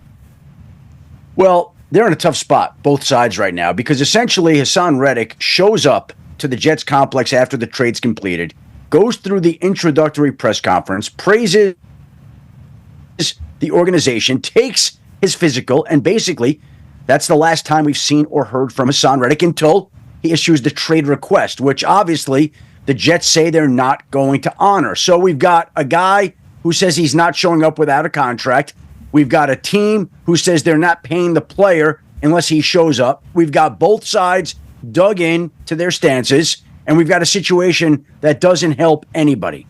So at some point in time, somebody has to step up and try to figure out a solution to this particular situation that is dragged on during the offseason into training camp. 4.5 months right now. Hassan Reddick is scheduled to make $14.25 million in the last year of his deal. It's exactly why Philadelphia traded him. The Eagles were not prepared to pay him what he wanted. The Jets thought they might be able to work out a deal, but they stopped talking to him. The last offer that they made to him essentially was right at the time of the trade. It was a subpar offer in Hassan Reddick's estimation and opinion. He didn't take it, and there have been no further contract talks since then. Hey. And so now we're at a stalemate. Hey, yeah. is that normal? That doesn't seem normal in 2024 because there's like precedent of these types of trades that have happened in the past. So somebody fucking it up feels Bush. Is that like, should we be viewing it as like this feels amateur? Like, does it? And is that how we should be viewing it, or does this happen more often and we just don't know about it because it's not like all pro caliber player to a team that is allegedly trying to win a Super Bowl or bust this year? So like, you wouldn't think that would happen with that type of organization or program, but then I guess, does this happen often? And I just am lapse of memory here. Well, I think it's a little bit unusual. I don't remember a situation going on like this where a team traded for a guy and the guy's requested a trade before he ever really stepped foot into that building to play a down for that team. That's a little bit unusual. It feels a little bit like Bill Belichick resigning as the head coach of the New York Jets 4 or 5 minutes after he's going to get the job. Like, it's the modern day player version of that. And I think the unfortunate part is that somehow this became public. Like, these two sides should have handled it privately and gotten it resolved before it got to this point in time. But both sides feel very strongly about their particular stances and where they're coming from. And the Jets feel like they don't want to reward a player who stayed away, demanded a trade without ever having taken part in a practice for that team. The player feels like, I'm an elite pass rusher. You need me to make a playoff run. You should be paying me what some of the top pass rushers are making, considering I'm making $14.25 million this year. And so they're at a standstill. So, again, somebody's got to step forward and figure out a solution. They each have said what they want. It's gone public. We can debate the merits of each side. What are they doing to advance this, to get it solved before they open the season in San Francisco on Monday night in a few weeks? Does Reddick represent himself? No, he's got an agent. Okay, so that's even more so. Like, I don't know how we get to this point because of I assume Hassan Reddick isn't the only player that this agent reps, and I assume there's other business that has been done between Joe Douglas and his agent. So to get to this point just seems like an incredible amount of miscommunication and almost just like malpractice out of business sense to get it figured out and get it sorted, which leads to the Ayuk situation that is currently happening right now. To get that entire thing sorted, we're kind of learning right in front of us what is the possibilities as it all takes place. Let's go to another bummed-out injury. D-Butch got a question for you, Schefter. Yeah, Jahmyr Gibbs. I know we got a lot of fantasy football drafts coming up. Jahmyr Gibbs, Christian McCaffrey still. Any updates with those injuries?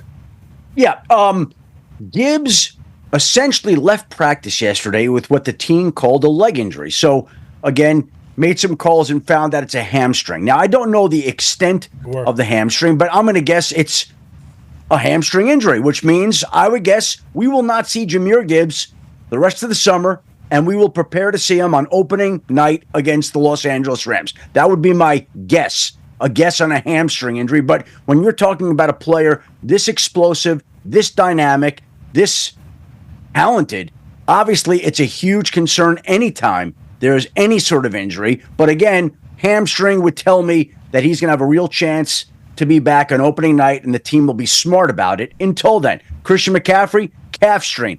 It's a similar kind of thing.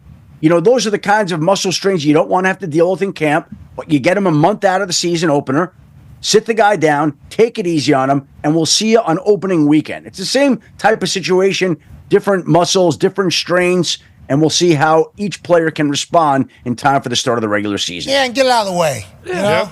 Get the cold now so you get the antibodies. Bingo. Get COVID now, you know, so you can make it through football season. Smart. Without it, build up the antibodies.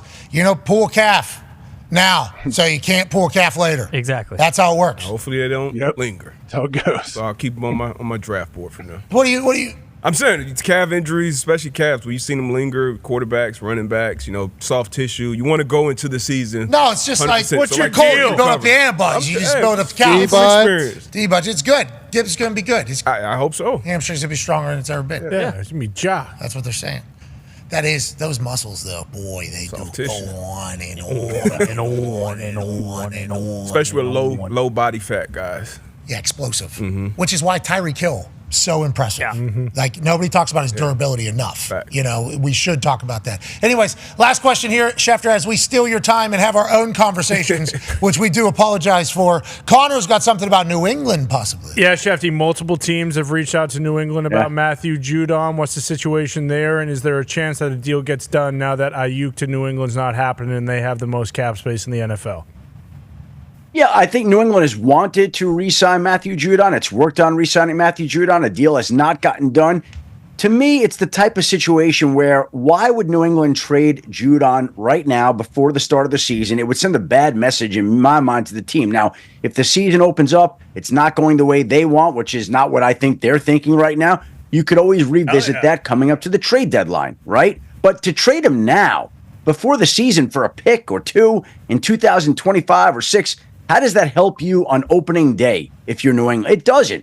And so to me, if you're the Patriots, you keep working on a contract extension. You see if you can get something done for a player that you want to keep who's been highly productive. And if you can't, then at that point in time, later in the season, if the season's not going the way you want, then you could always revisit a trade at that time. But to think that they're going to go and trade Matthew Judon now before the season doesn't make sense to me, but let's see how they operate. The NFL's awesome. We shall see and learn about the Coach Mayo and Elliott Wolf program being run up in New England as the days roll on. And I think we're all excited to see if that offensive line can protect that Drake May. It will be. Yeah, for a Rookie of the Year run, maybe. I don't see why not. Or Polk, Rookie of the Year run. Who knows? Who knows? Maybe both co. Ooh. Wow. New England's on the up and up.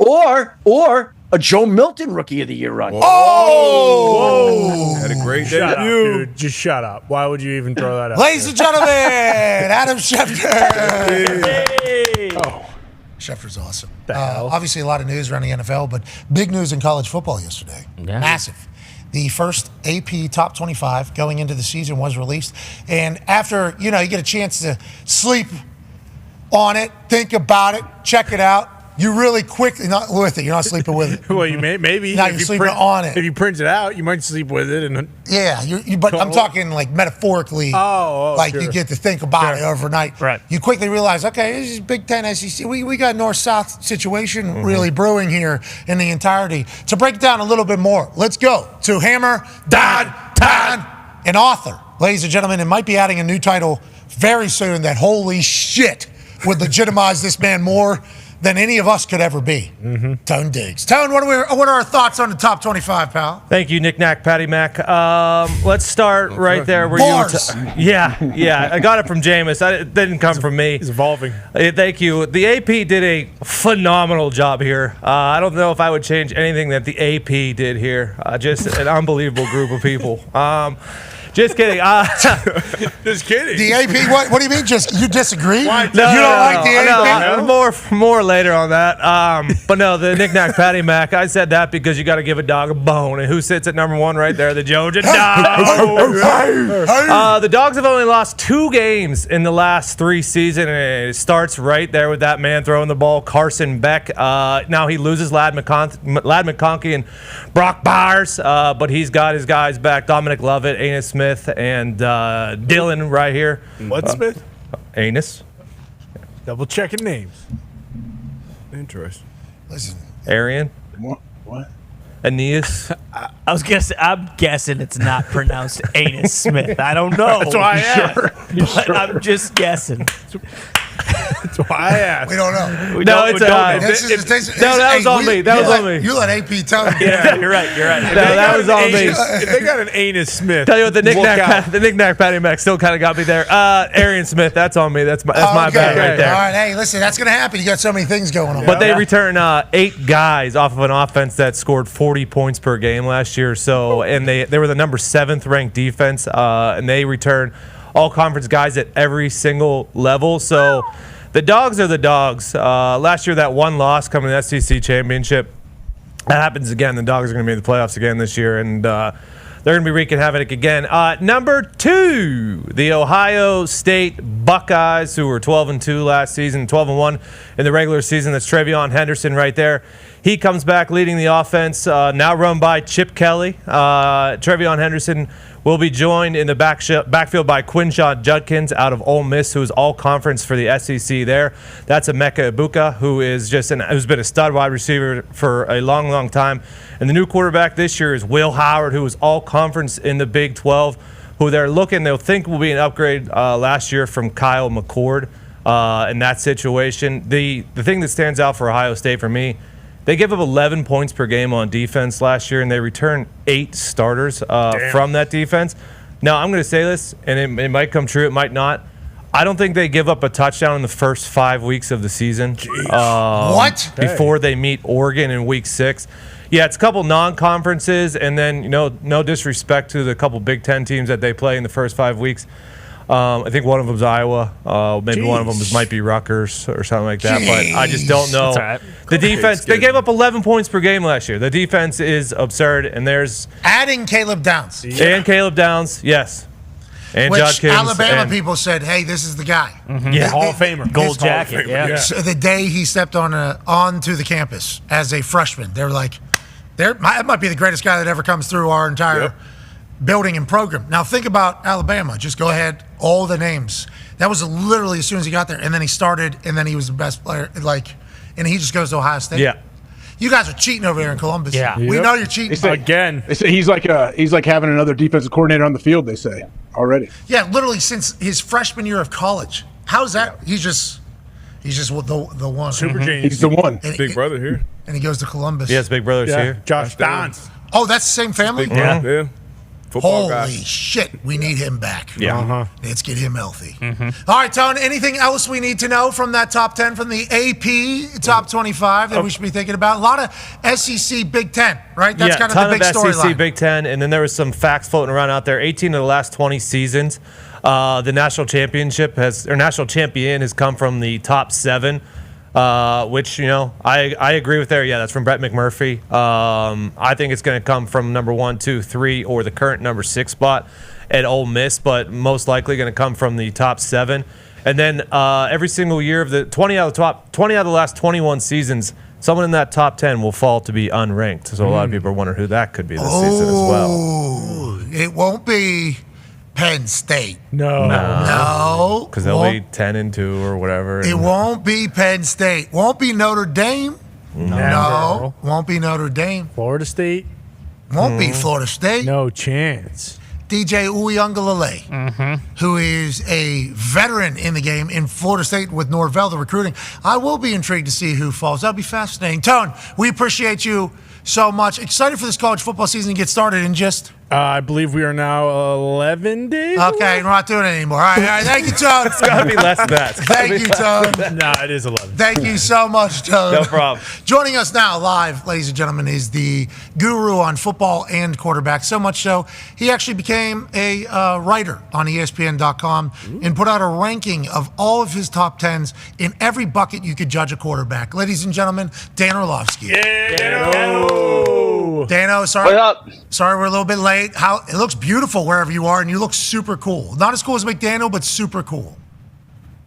With McDaniel, this is just my backyard. I mean, it's just a backyard. Whoa. It's pretty basic. Not bad. Geez. Huge yard. Wow. I mean, dude, it's a backyard. Look, it's a pool. Oh, you got a pool. You got a pool. Salt water? Is that marble? Jeez Louise. Of course it's saltwater, AJ. It's not 1994, dude. It's interesting that they used to put all those chemicals in there, and those pool companies used to have you. They were the only ones who know the science, so you got to have us come every single week. Salt water, bad. That's bad for your pool. It's going to erode the whole thing. Your body's not going to like the salt water. You're going to need to keep these chemicals at the perfect. What an evolution of the pool. It's for the pee, though. It's for because I know everybody's taking a leak in there. That's why the chlorine helps that. So is salt. Salt, yeah, because people piss in the ocean all the time. People are peeing It's a little bigger. It's a little bigger than Dano's pool, though. I don't know. This is The Dan's thing better pool. be heated. Well, you don't, AJ, you don't pee in the pool? No, it depends where it is, But yeah, I'm saying that's why the chlorine is always involved because that helps, do whatever. It's actually a good transition. Let's talk about pissing into the wind. Okay, Dan, you do a lot of that, it seems like, whenever we're talking about like sports media takes. You know what I mean? No. Can't win. Having a good pee, feeling good, but then it's coming right back in your face. And that seemingly happens a lot with whenever you start, doing the judging and the ranking and the opinion, opining in everything that you do. Let's talk about these top 10 rankings and how we got to the individual secondary reaction. Arm strength. Here we go. Dahn Orlovsky's top 10 available at ESPN.com. I think you look at that. There'll be a couple names you get surprised by, and it's like, okay, we can kind of just go ahead, pal.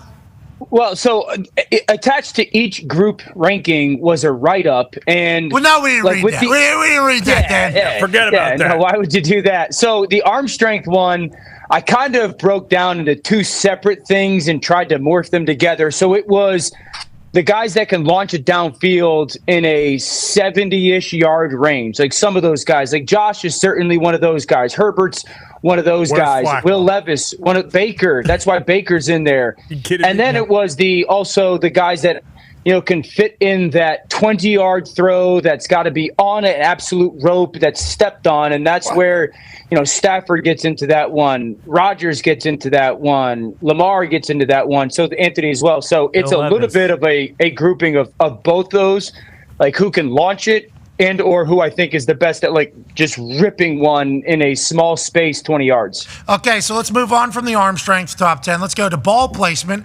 Obviously, you do not have Aaron Rodgers on this one, which would certainly be a conversation, I think, amongst any football person that has a brain. You do that on purpose, or you just have a different eye on everything?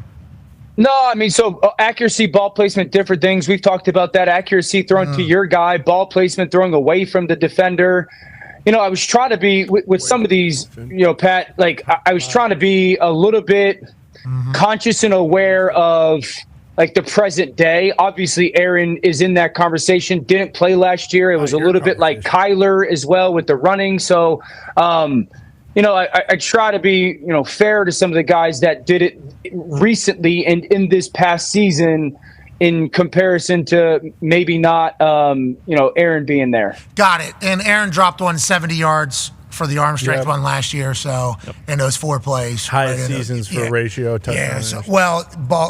Excuse me, you're talking about. Well, that's why Aaron's in that decision making. Aaron's got the 6 best seasons ever. Here it is. Yep. We brought him back. Because there's some guys that I feel, like Geno Smith, I felt, needed to be in the ball placement because I don't think a guy threw more perfect passes in the last 2 seasons than Geno. And so I wanted to get Geno in there somewhere. And so the decision-making, I kind of broke down the decision-making into 2 separate things. When I first got started doing this, it was trying to get everyone to understand, as a quarterback, you get your play. And every play, there's an opportunity attached to that play, and there's a problem attached to that play. And then you get to line of scrimmage, and there's an opportunity that the defense presents to you if you have the perfect play or the perfect pass versus that ideal coverage, and then there's a problem. Oh my gosh, here comes a pressure. How do I handle that pressure? And so the decision-making was attached to who are the best guys when it comes to that stuff. The defense forces you to do something with the ball. Don't make a good decision, make the right decision. And then also, who are those guys that make some decisions with the football in the I'm going to panic with it, I'm not going to panic with it, I'm going to do something better with it situation. So that's kind of how I came together with who grouped into that one. Nice decision-making with football. Need to get everybody in there. Everybody, let's think of ideas. Let's get to some mechanics. Who's throwing the ball properly? I like that. Who's throwing the ball properly? Whose footwork and whose arm, stroke swing is the one that we need to be focusing on the most. Who's teach taping for throwing? This is the crew right here? Yeah, I think this is the group that's most tied to, release, natural thrower, feet and upper body tied together. That's a repeatable, consistent thing. Guys that mechanically are so sound that they don't need perfection all the time to still operate in that little operational space that's necessary to kind of play at the level that they're accustomed to. So those are the guys. CJ's in a ton of them. I think Joe is probably the standard of it right now, or the person that sits on top of the throne, just because he's just so consistently repeatable. Stafford, that's probably the best evolution of his game that he started close to 10 years ago. Herbert's a robot. CJ's stroke is so pure. Dak really has improved in that over the past couple years. Yeah, we're stroking. Yeah. We're stroking in the we're stroking in the west. What did you think on that? It was stroking. I think what's fascinating here is isn't Tua Tagovailoa considered to be a righty? Don't people say that about him? Or that was something that people were saying about him? Maybe he was ambidextrous or something like that. His dad made him. Throw His lefty. dad made him throw lefty or something, right? Yeah, and now he's in the top 10 mechanics for his wrong arm. That's wild. That's a wild. Hey, guy's a dog. Hats off. Guy's a Good dog. work, Goose. Way to figure that whole thing out. Let's go to the next pocket presence. Obviously, a lot of similar names on here. A lot of similar names on each one of them. And who, like, you were creating things to vote? Because then the next one is rushing ability, which obviously Kyler Murray is below Joe Burrow in it, and there's going to be people that are going to talk about that. And there might have been a conversation on the internet or two about that one yesterday when it here's my reasoning behind that, because everyone lost their minds. It goes back to a little bit. First of all, Joe's an unbelievable runner. I mean, we've seen him win playoff games because of it. Just because they don't do it in designed fashion, it's a little bit attached to. We really haven't seen Kyler be a dynamic runner since 21, right? Like 22, I don't exactly remember when the ACL happened. I'm sure he ran a little bit in the early parts of 21. So the ACL happened, and then he didn't play for 80% of the season last year. And when he came back, he wasn't used in that. So obviously, Kyler's an unbelievable runner. It's just I'm trying to be conscious of the fact that he's missed that time. Is he going to be used in the same way that he was early in his career, coming off of that injury? I don't know. So I'm not minimizing his athleticism. It's just trying to be again aware of that. Good decision, right decision. Yeah. Running ability, rushing ability. Right. Okay. Yeah. Okay. Okay. There is. I see that now. There's levels to this shit. There's levels. Nuance. And then there's also a way to judge. How about your secondary reactions? Huh? How about your second reaction? I like that. Ability. Whenever things aren't great, how do you respond? What? Yeah, this is I mental didn't toughness. see this. Mental toughness here in the secondary reaction. Caleb hasn't taken a step yet. Minshew. We saw him in preseason. Caleb understands. Minshew's unbelievable at it. Yeah. Agreed. He made a Pro Bowl last year. Made a Pro Bowl last year. Top 10. This guy top 10. Took a team to week 18 with the playoffs on the line. Much better than Rodgers. Just real quick, how many plays did you watch to judge everybody accurately on second reactions? Well, I mean, it goes back to their performance of last season and trying to foreshadow USC. a little bit. Okay. USC. Okay. All right. Yeah. I mean, Caleb is. I mean, Caleb's one of the better guys that we've had come out of college when it comes to that element of his game Zach in Wilson, years. baby. Agreed. That's true. Agreed. Zach Wilson didn't do that a ton at BYU. Well, did all the time. Can you go back to the last one? Yeah, Can you go back? 9-second pockets. How come Caleb's not on there? I've seen him running around. Yeah, holy shit. Talking about rushing ability. Yeah, I didn't know we were able to do that. I didn't know we were putting rookies. Well, I mean, yeah, we could. So what happened was they came to be outdone this. Man, we got you, Dan. You son of a bitch. Once you get to what happened was. You know it. Dan, we got you in that saltwater pool right now. No, you don't. You guys aren't letting me explain it, and Connor's being a butthead. So. Don't need to cuss, brother. Jeez. It didn't. Kids are watching. We've done this over the past couple years as a group type of thing where we all have kind of ranked them 1 through 10 in these different categories.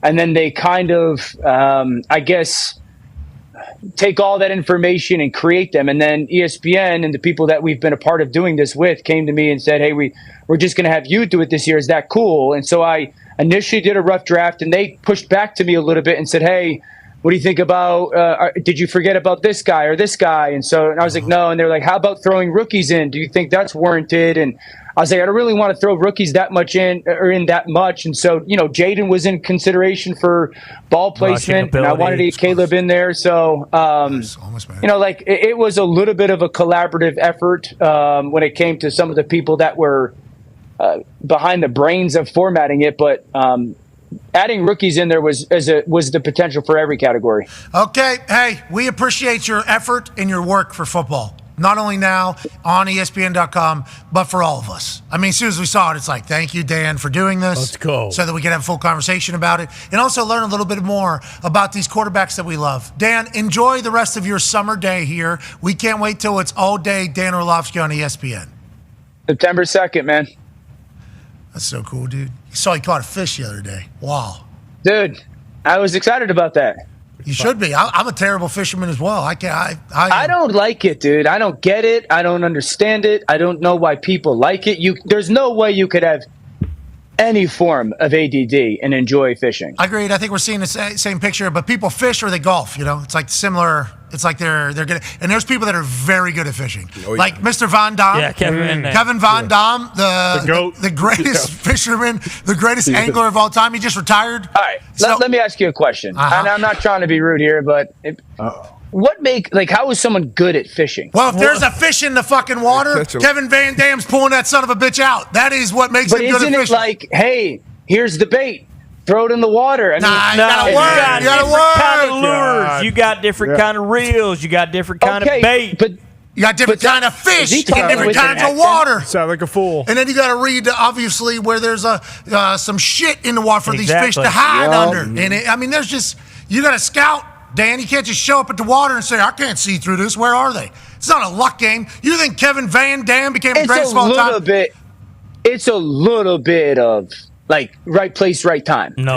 You could certainly hang a worm over a fish's mouth by the dock. You could certainly do that. But what some of these anglers, these fishermen do, I happen to live on a lake, watching these fuckers work. Oh, yeah. It is, you're talking about making that thing dance in the water. You're talking about reel and then knowing exactly where it's at. What type of fish am I pulling? Well, I'm pulling this fish, so I need this particular bait with this particular hook with this much weight, and I need to go to this particular type of spot. It's like, they're just like scientists. It's like their golf, though. Yeah, I get all that. I'm just, I do, everyone will say to me, because I'll go to the fishing store down here, Fisherman's World, and I'll be like, I don't know what I'm doing. I just want to throw something in the water. And they'll be like, here, take this weight, take this bait, launch it in, and you'll catch stuff. And I'll go, for the day. But it's the most expensive stuff. Why did I take this? This is know your rook out there. Yeah, they can sense you. Yeah. The fish know where you are better than you know where they are, and that's going to be a problem for you. But you know where we know you are starting September 2nd? On television, telling us what we need to know. We appreciate you. Ladies and gentlemen, avid angler, Dan Orlovsky. Yeah. I suck at fishing as well. So catching fish is fun. Fishing and not catching fish sucks for everybody. Yes. Yeah, it's like golfing and sucking at golf. Bingo. And I do believe that is the two different, because there's like those tailgate things that are like, rather be golfing and then rather be fishing. You know, it's like depending upon which way you go. Tim McAfee, pretty solid angler. Pretty solid angler. See that. He likes to test himself, though. You know, we need the waders. We're walking the creek. Sure. We're finding the spots. Putting on the boots and all. We're doing the whole song and dance. You know what I mean? We're not wearing sunscreen. True angler. We're getting 4-3 burns out there. That's bold. And we're catching a good amount of fish, but are we taking any of them home? Nah. We're just going to put them right back in there. Catch and release, baby. Yeah. That's for the love of the game. Yep. You know who's the best angler in town, I think? Who's that? Dwayne Johnson. The Rock? Oh, yeah. Yeah. He learned how to fish with him. Yeah. He learned how to fish with Andre the Giant. I saw that in Young Rock. That's right. That was a phenomenal thing. I believe we're going to be joined by, ladies and gentlemen, without further ado, this evening, Dwayne? The Contender Series for Dana White's in the UFC, 8th season already. Okay, we're talking about having fights every single weekend. Now we have a show that's going into its 8th season in the Contender Series. You're talking about producing a living for people that do fighting in a massive way. Jobs, purses, opportunity in such a massive fashion in so many different forms. You're talking about a pretty signed businessman, maybe one of the greatest American businessmen to ever exist, and also one of the most unfiltered, which I think we all absolutely love. Ladies and gentlemen, Dana White. Yeah, Dana! What's up, boys? How are you doing, man? You look fantastic. Congrats on 8 seasons of this Contender Series kicking off tonight. That's not easy at all. Hell yeah. That's not easy at all. No, it's very easy if you watch this show. I love this show. When we wind down into the end of summer and we start getting into Contender Series, every Tuesday, I get excited. I can't. And the beautiful thing is, it's right across the street at our arena here at the Apex. So some of the best unsigned fighters. They come in, and obviously you're there because the matchmakers feel you should be. I already know you're good. I don't look at your record. I don't know who you train with. I don't care about any of that stuff. Right here, right now, what do you got? Show me what you have.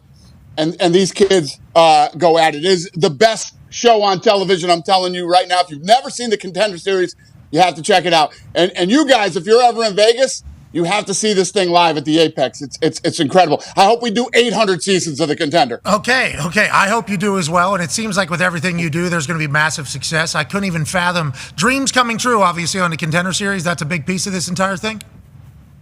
Yeah, absolutely. I mean, if you look at Sean O'Malley came off the Contender Series. Mm-hmm. I mean, and the list goes on and on. Now we have world champions that have come off this show.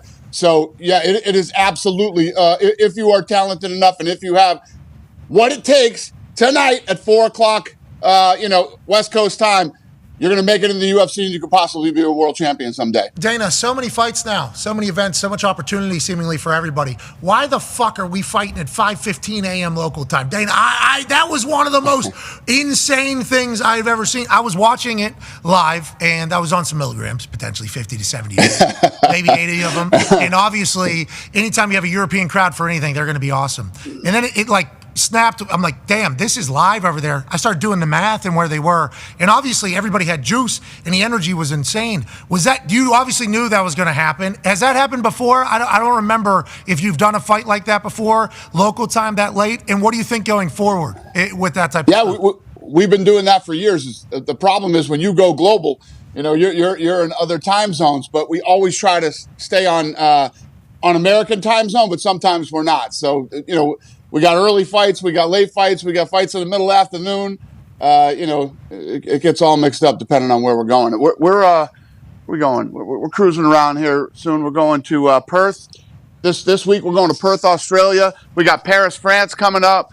We're going to Abu Dhabi in October, Edmonton, Canada, Macau, China. So hey. We're traveling around the end of this year. Hey, congratulations on the success. Obviously, everybody knows the story of UFC whenever it was purchased. Couldn't even get licensed to run fights in any of the states pretty much, let alone get on TV. It's barbaric, yada, yada, yada. Now you're doing full global expansion and providing opportunity for a lot of people. You're doing business with these people all around the world. Do you have to, obviously, we've seen you travel to all these and you're very hands-on in this. How is it doing business with all those different types of human beings, and cultures and everything like that? How do you manage it, and how does it go? How does it normally work for you? It's interesting. Obviously, it's different depending on where you go, but it's always, listen, I've had a long, amazing relationship with Abu Dhabi. We just did our first fight in Saudi Arabia. Australia. When we first went to Australia, there was one guy in the whole country, I think, or two guys maybe that were involved in mixed martial arts, and look at how that's exploded. You have world champions and multiple people in the top 15 and different weight classes. It's been fun, but the most fun is when you go and experience the different types of fans around the world. Like when we were we just went back to Manchester, England, which is always unbelievable, and that's the one you were talking. We were in there till like 4 or 5 in the morning in the arena. And the whole place, as soon as the show starts singing Sweet Caroline, and they got all these chants, like these soccer chants that they sing. And, so experiencing different types of fans all over the world is the most fun for me. It's enjoyable as a viewer as well. Just so it's part of the whole experience. Your live events are fucking awesome. I can't wait to see the French crowd for WWE was bananas. I couldn't even fathom what they're going to be like for that, especially coming off of the Olympics. It's the same with UFC. The French crowd is incredible for UFC too. That's awesome. Yeah. Go ahead, AJ. You're right. Dana, how's the progress on the big show that's coming to the Sphere? I know you have multiple people, like that's their full-time gig working on that. And secondly, how was your time on your yacht, on the yacht that I guess, I don't know if you owned, you rented, whatever you did, but the videos of you chopping on and off that thing were pretty amazing. Well, thank you. Yeah, trust me, it's a charter. And, it was awesome. We're close, though. Awesome. You're close, though. We know you're close to buying that fucker. Yeah. I never cared about Italy or going to Italy or whatever. Then I went to Italy. It is the greatest. And the Amalfi Coast, it's like the greatest place on earth. You go down through Sardinia, Sicily, down into Capri. I'm telling you guys right now, you got some yacht money. Get out there next summer and check it out, buddy.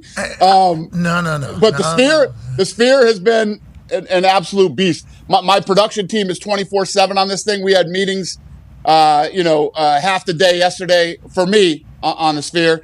But we're getting down to crunch time here, and I'm excited to get in there and get it done. I think we're all pretty pumped to see how you go about utilizing the Sphere. And you said this is a one and done situation. I'm investing a shit ton into this. We are going to make it awesome, and then we are moving on and setting a precedent on what could be at this entire place. Still the same mindset, yeah? Yeah. This is like I said. This is I love the Mexican culture and the Mexican people, and how they're all hard workers, how they support each other. Mexican people will go out and work hard all week, then spend most of their paycheck to support their families and other Mexicans that are, whether they're performers or fighters or competing in something. And this is basically, like I said, a love letter to the Mexican people and their culture. And the challenge of this thing is we're the first sporting event inside the Sphere. And we're the first ones that are actually going to, you're going to be able to watch live from the Sphere. So there's a lot of different challenges as far as production goes. But what we really want to do is the people that are watching at home on pay-per-view, we want to give you that experience like you're there inside the Sphere and you get to, this is a production beast that we're attempting to do on September 14th. So we were trying to not produce your show, but certainly think of ideas if we were you at the Sphere. And our big hang up was, what are we putting on the Sphere? Are you putting the fight on the Sphere? And then if you're in there, is that too much? Like, how you utilizing that Sphere, you could put different backdrops in there. I mean, the amount of shit you'll be able to use, because the Sphere is the show. You and I, we have talked about this before. We're excited to see what you put behind the fights and how you kind of set it all up. Are those decisions, I assume, already made or no? Oh, no. If those decisions weren't made, we'd be in big trouble right now. Okay. So, what we've done, really what we're going to do on September 14th takes over a year to do. We're doing it in 4 months. So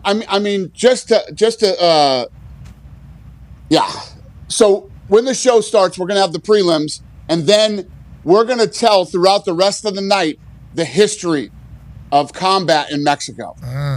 From the beginning of time and into the future. Ooh. So the first fight of the night will start at the beginning of time. The main event will be the future of Mexico. That's the first time I've ever talked about this. So and that's what you meant by love letter. And that's why whenever it was announced how many fights there were, some people are like, there's only this amount of fights. Well, that's because we're telling a story. And then I assume the fights are going to match just... Love it. Oh, yeah, you feel good about it. Look at that fucking shit-eating grid. You feel good. Yeah. Listen, we have to execute, but this thing is going to be, if you are even this much Mexican, you are going to love this event on Mexican Independence Day at the Sphere. I guarantee you, it's so badass. I took 23andMe. I don't think I have any Mexican in me, but I cannot wait to learn the story. D-Butt's got a question for you. Dana? Yeah, where can we watch Contender tonight? And then second question is, I know you put on amazing live events all over the world. What's been the best atmosphere for a fight you've put on so far? The best atmosphere, that's tough. There's been so many. Our first time that we got into Canada and went to Toronto was amazing. The MSG, our first time at the O2 in London. There's just been so many monumental events. And then the Contender Series is on ESPN Plus tonight. It starts at 7 o'clock on the East Coast, 4 o'clock here on the West Coast.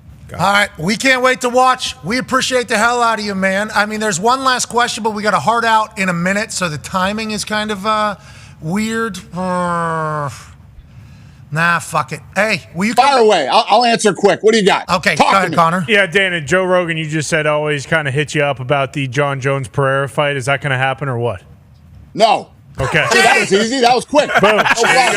Have you seen the internet reaction to the obviously pound-for-pound conversation in you and John Jones? And once again, as a friend of the Jones family, I agree with everything you're saying. Yeah, absolutely. Well, everybody on the internet's stupid. So Anybody who thinks John Jones isn't the pound-for-pound best fighter in the world should never be discussing fighting ever. Boom. Period. End of story. Okay, ladies and gentlemen, president of the UFC, international businessman, American success story, badass Dana White. Thank you, brother. Yeah, Dana. Well said. Well said. I'll answer it quick. No. Don't talk about it. You're stupid. See ya. All right, thanks, Dana. We continue on YouTube, ESPN Plus, and TikTok for now. I think that's going to change. All right, we'll see you in about tomorrow. Nailed it. Boom. Nailed it. Forgot what day it was. It's Tuesday. Long night. It was Monday Night Raws in Texas, bro. Yeah. When did you get back? Like 2:30, 2:45. And then we had McDaniel this morning. Yeah. Yeah, so that was an aggressive. He was great, by the way. He was great. That was an aggressive schedule. I was still, yes, he is himself all the time. And I don't like, okay. What are you guys doing? Hey, knock it off. I did see something. I don't like what this AI is doing. Now, YouTube commenters, I haven't read them in years, but I know it's a very supportive group for us, and I'm very, very thankful for everybody in there.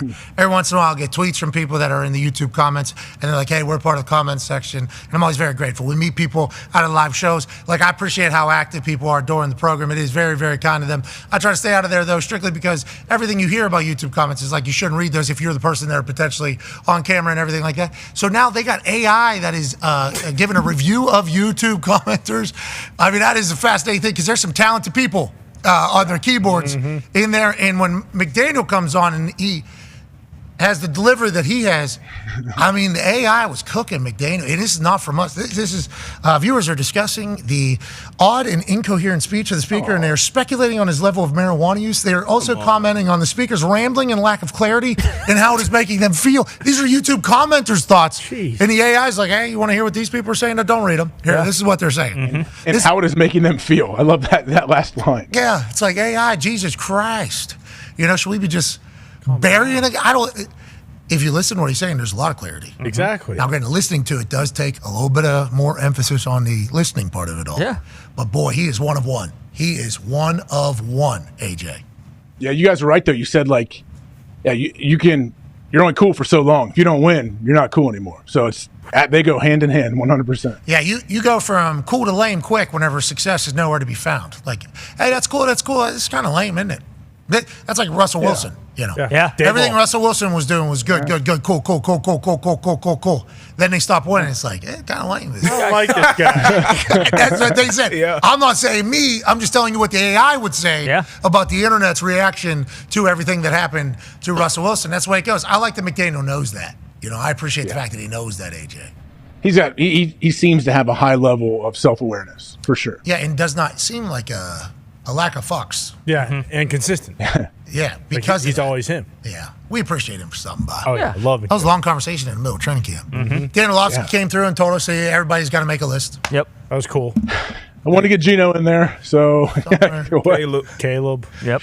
Caleb, but you can use certain players for certain things, but not others if they didn't play that much. Yeah, Aaron didn't throw a 70-yard ball, but we did put him in the arm strength category just because we know it's in there. I mean, ball placement, we're not talking accuracy, we're talking ball placement.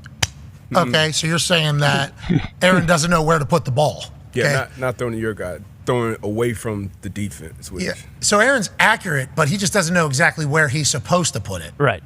Doesn't have a full command of the offense. Aaron couldn't throw a back shoulder. Like, he wouldn't know how to do that. He created it. Flacco not in arm strength. Still you being so pissed about Flacco not being in there is awesome. He came into the game against the Rams last year, first game. We talked about this on Monday. I still remember it. He threw a ball 80 yards just to show everybody. Where were we at? We were in New York. Yeah, we were watching in a lobby. Yeah. Because literally, as soone as I get there, Flacco just got in game. Bingo. And it's his first play. And I'm like, what's going on? What did I miss? They're like, Flacco's in the game. It's like, fucking perfect time. Literally just got here. And it was his first pass attempt. It was like a Flacco check. And he out-threw everybody on the field. By 20 yards. Yeah. And it was like, that was just to let everybody know what's possible. Through the uprights. Hey, Stefanski, wants you to know what you're dealing with here. Boys on the team, want you to know what we're dealing with. And fans, I don't know why nobody was signing me. Yeah, yes, welcome. We still have it. It's like, okay, Flacco football is still. I'm happy he's on the Colts, man. And he had Anthony Richardson on a few of those. And it's like, okay, I think he saw those first 4 games last year as like a lot of electricity. I hope that's the case. I do. I hope we flip that switch. And Definitely. I hope we get it all back out there. You got to. It's only his second year. Obviously got banged up, but you can only ride, potential for so long and looking good, getting off the bus. Want to see him put it out there down after down, week after week. We got Shane, calling the shot, so I am excited about that. We got a good crew around him, but we got to see it. Got to see it. Great crew around him. Great crew around him. I mean, plus, he's got 2-3 years before you really, know. So even if it is slow out the gates, like, you still got next year, and then you still got the year after. Because What's this guy? What's this guy? What are you yelling? He's right. It's a 3-year plan. In the first year, kind of wash because he only played 4 games. So this is kind of his rookie year. And then next year's like, all right, let's take a step. And then third year's like, prove it. I do fear nobody's going to judge him as a rookie, even though he certainly is. This particular season. And if he gets any injury, that's certainly possible to anybody. Bang, all of a sudden that gets labeled in there. He's fighting against a lot of potential narratives that could grow. But boy, his opportunity with Shane Steichen calling these plays, we could do it. I don't love that Houston's just gotten better at everything. Even their fucking mascots got better. Have you seen this? Oh, yeah. Mascot's got more pizzazz, more personality than ever before. What'd they do? What'd they do to him? Mascot's in a little bit of a beef, I think, with a D lineman or offensive lineman. He's all revved up. Yeah, and he's the pizzazz this Texans Toro has been showing to me on the internet has been. He's rocked up. Yeah, he is. Yeah, Toro's rocked up. It's like a gritty pretty level. sweet. He ain't fucking pretty cool. Blue, though. Huh? Blue always. He's not cream pie and foxy. Blue's a bitch, dog. Did Blue wear a Guardian cap? Whoa. Don't you ever say that. I just did. Don't say I just that. did. Air Blue? You just talk about Air Blue? I'm talking about either of them. No. Air Blue's a dog. Air Don't mess Blue. with Air Blue. No, actual Blue's a No, dog, too. actual Big Blue's all Blue. gimmicks. What are you talking about? No real fighting. What's the difference? He threw a football from the top deck into a garbage can every single week. No, he's carrying a pie with him at all times. I mean, look, I'm a Freddie Fever guy through and through, okay, when it comes to mascots in this town. Freddie Fever is certainly an interesting development this year whenever I had eyes on that for the first time. Yeah. Don't know what exactly it is, but got a lot of juice. Mm-hmm. Okay. Got a lot of juice. Blue is top 3 mascot in the NFL every single year. Texans Toro, though, is hot at the heels. But let's not even get started with Jackson Duville. Yeah. Duck-go. He is the problem. Yeah. Okay, his cheeks are out. Remember, AJ? He's got his cheeks out on primetime. Oh, yeah. As he's flying in from the top of the stadium, that guy is head and shoulders above everybody else, I feel like. Amen. Yeah. Torso and speedo. Helicoptering that thing. Watched him helicopter that thing around a few times. He swings it left and right. Yeah. What are you talking about? His body, yeah. Football? His meat. Back and forth. Hey, yo. You know what I'm saying? It's a classic mascot move. Patriots Musketeers are thinking about doing that this year. You knew what I was talking about. This show is the worst. Look at this guy. Yeah, I mean, he's not scared to go cheeks out. It's Florida, it's hot. Yeah. He says, I'm about sick of the humidity. You guys put that whole song and dance on. I'm going Speedo like a DJ with the headpiece. Mm-hmm. I love it. Aggressive. Blue is a weapon, though. Blue's cream pie. Oh, yeah. Yeah. Okay. Are we out on the guy in Minnesota? The Vic? Victor? Yeah. Is he There's- still up there? I think they're out on him. Yeah, I was going to Vic's say, been I think dead the, for years. the but- Vic Wheaton what may have gotten shit canned. Oh, no. What happened? Oh, Yeah, I believe so. Oh, yeah. What do you mean? I think he landed on his feet, though. Okay. Well, he was a talent. He was. His social media was a talent. Good at It memes. It was the death of him. I Well, think. was he good at memes or was he not? Oh, what's this judgy-wudgy Tony? Okay. All of a sudden buying into the new role. I think you saw Victor not too long ago, actually. Who? Us. No, I didn't see Victor. I don't know who Sure. you're talking about. I mean, the best mascot is that BYU Cougar. Absolutely. Yeah. That whoever that person is a Most athletic for sure. for sure. What happened? yeah. What do we? I don't think I remember. Oh, the push-up. All the crazy shit. Backflips, that's everything. What about the Dave gorilla, the 14. Phoenix Sun, though? The Sun's got The Phoenix Gorilla is certainly a talented. I think we're just staying in the football world, but if we want to go to all, Benny the Bull, Yeah. He's up there. Boomer for the Pacers. Herky. Herky's a fucking dog. Always has been. Who's Herky the Hawk. Who's that? who? Fucking Iowa mascot. Herky. He's a fuck. Right Herky the honky? No. Listen. Whoa. I didn't say that, but that's Herky right there. Herky the Hawkeye? Yeah. I mean, it's a safe assumption. Though. I thought you said Herky the I'm like, okay, so there's just a white guy. I don't know anyone that calls him Herky the Honky. He's a Herky because he's a hawk. He's a Hawkeye. That should be the new one, though. How about that fucking Purdue drum they got? That drum mascot. Dude, sick. That is good enough. No one said Stealing McBeam. Who's that? Steely McBeam got added real late to the Mascot game, and I'll tell you what, the first couple iterations were not beloved. I mean, Gritty. Gritty really came in and took over all the headlines. Gritty does it. Who's that one, the hockey one that slides down the thing over in... Oh, yeah. It's Canada, isn't it? The Calgary, right? Yeah. The Calgary Flame. Yeah. The Calgary one. I don't think it's the Calgary Flame. Yeah, I believe it was Harvey the Hound. Harvey the Hound. Played dead on the glass Yep. during a game. Nuke. Slid down a thing, hit his head off glass, played dead on the glass. Yep. In the middle of the game. Yeah. Igloo, obviously, with the Penguins. What about the, what is it, Kenny the Coyote from Kennywood? Now we're talking, he's kangaroo. Okay, obviously, and just had that's the goat. Very quick. Yeah, That's the goat in the game. queued up. Did we do all of this to get to this potentially? Do we have any updates on if anybody would like to contribute to purchasing Kennywood and Sandcastle to become our permanent studios? I'll contribute. Thank you so much. I got an empty Mountain Dew Diet can, and that's 5 solid cents. 5 cents. Okay, depending on where you take it, which trash. Could be 10 cents in Michigan. Yeah, Okay, I'll drive up to Michigan. Now we're talking. You know, metal. That people they'll make a living out of it, but you get it. Well, something. But it's not really. Yeah. Come on. Let's talk about some sports here. The Bengals have announced a new uniform option via. All right. I mean, there is one thing that we got to talk about. What's that? And it is the orb over Saudi Arabia. Listen, me and Foxy saw it. You guys, this is years ago, so if you're new to the show, you will not have any idea what we're talking about. My first time ever being on Monday Night Raw was the same day that I filmed at Peyton's Places and also had a show. So this Monday was show, Peyton's Places, my first ever Monday Night Raw in Chicago during my run with Austin Theory. That piece of trash. Yeah. That piece of trash. Me and Foxy flying back, and there's just an orange orb that is just literally sitting outside the plane, okay? Very bright, just obviously staring at us in our fucking atmosphere. Right. So me and Foxy all jacked up. Oh, there it is. Okay, we're in the middle of this whole thing. So we even record it. We talk about it. Bang, we come. We're so excited to tell everybody, you go, that's the fucking moon, you jackass. It's like I'm 34 years old. I don't know what a fucking moon looks like. Okay, I've never seen it. Well, now, this is the new thing. It is everywhere. This orb has been seen by everything. We were a part of it. Should have had the plane turn directly into that thing to see what it was all about. Hey. Maybe we could be ahead of our time. Boom! There's another one. It's in the atmosphere. You guys say like, it's a man, it's a star. It's in the Starlink. Yeah, it's Starlink, right? Okay, Elon Musk always a part of something, you know. Well, especially last night, but maybe he was up there, flowing through the portal. So Elon just knows what all the other planets do and wants to do it here. Yep. Is that what it is? Mm-hmm. Yep. Okay. I like the Turn the future plane. theory.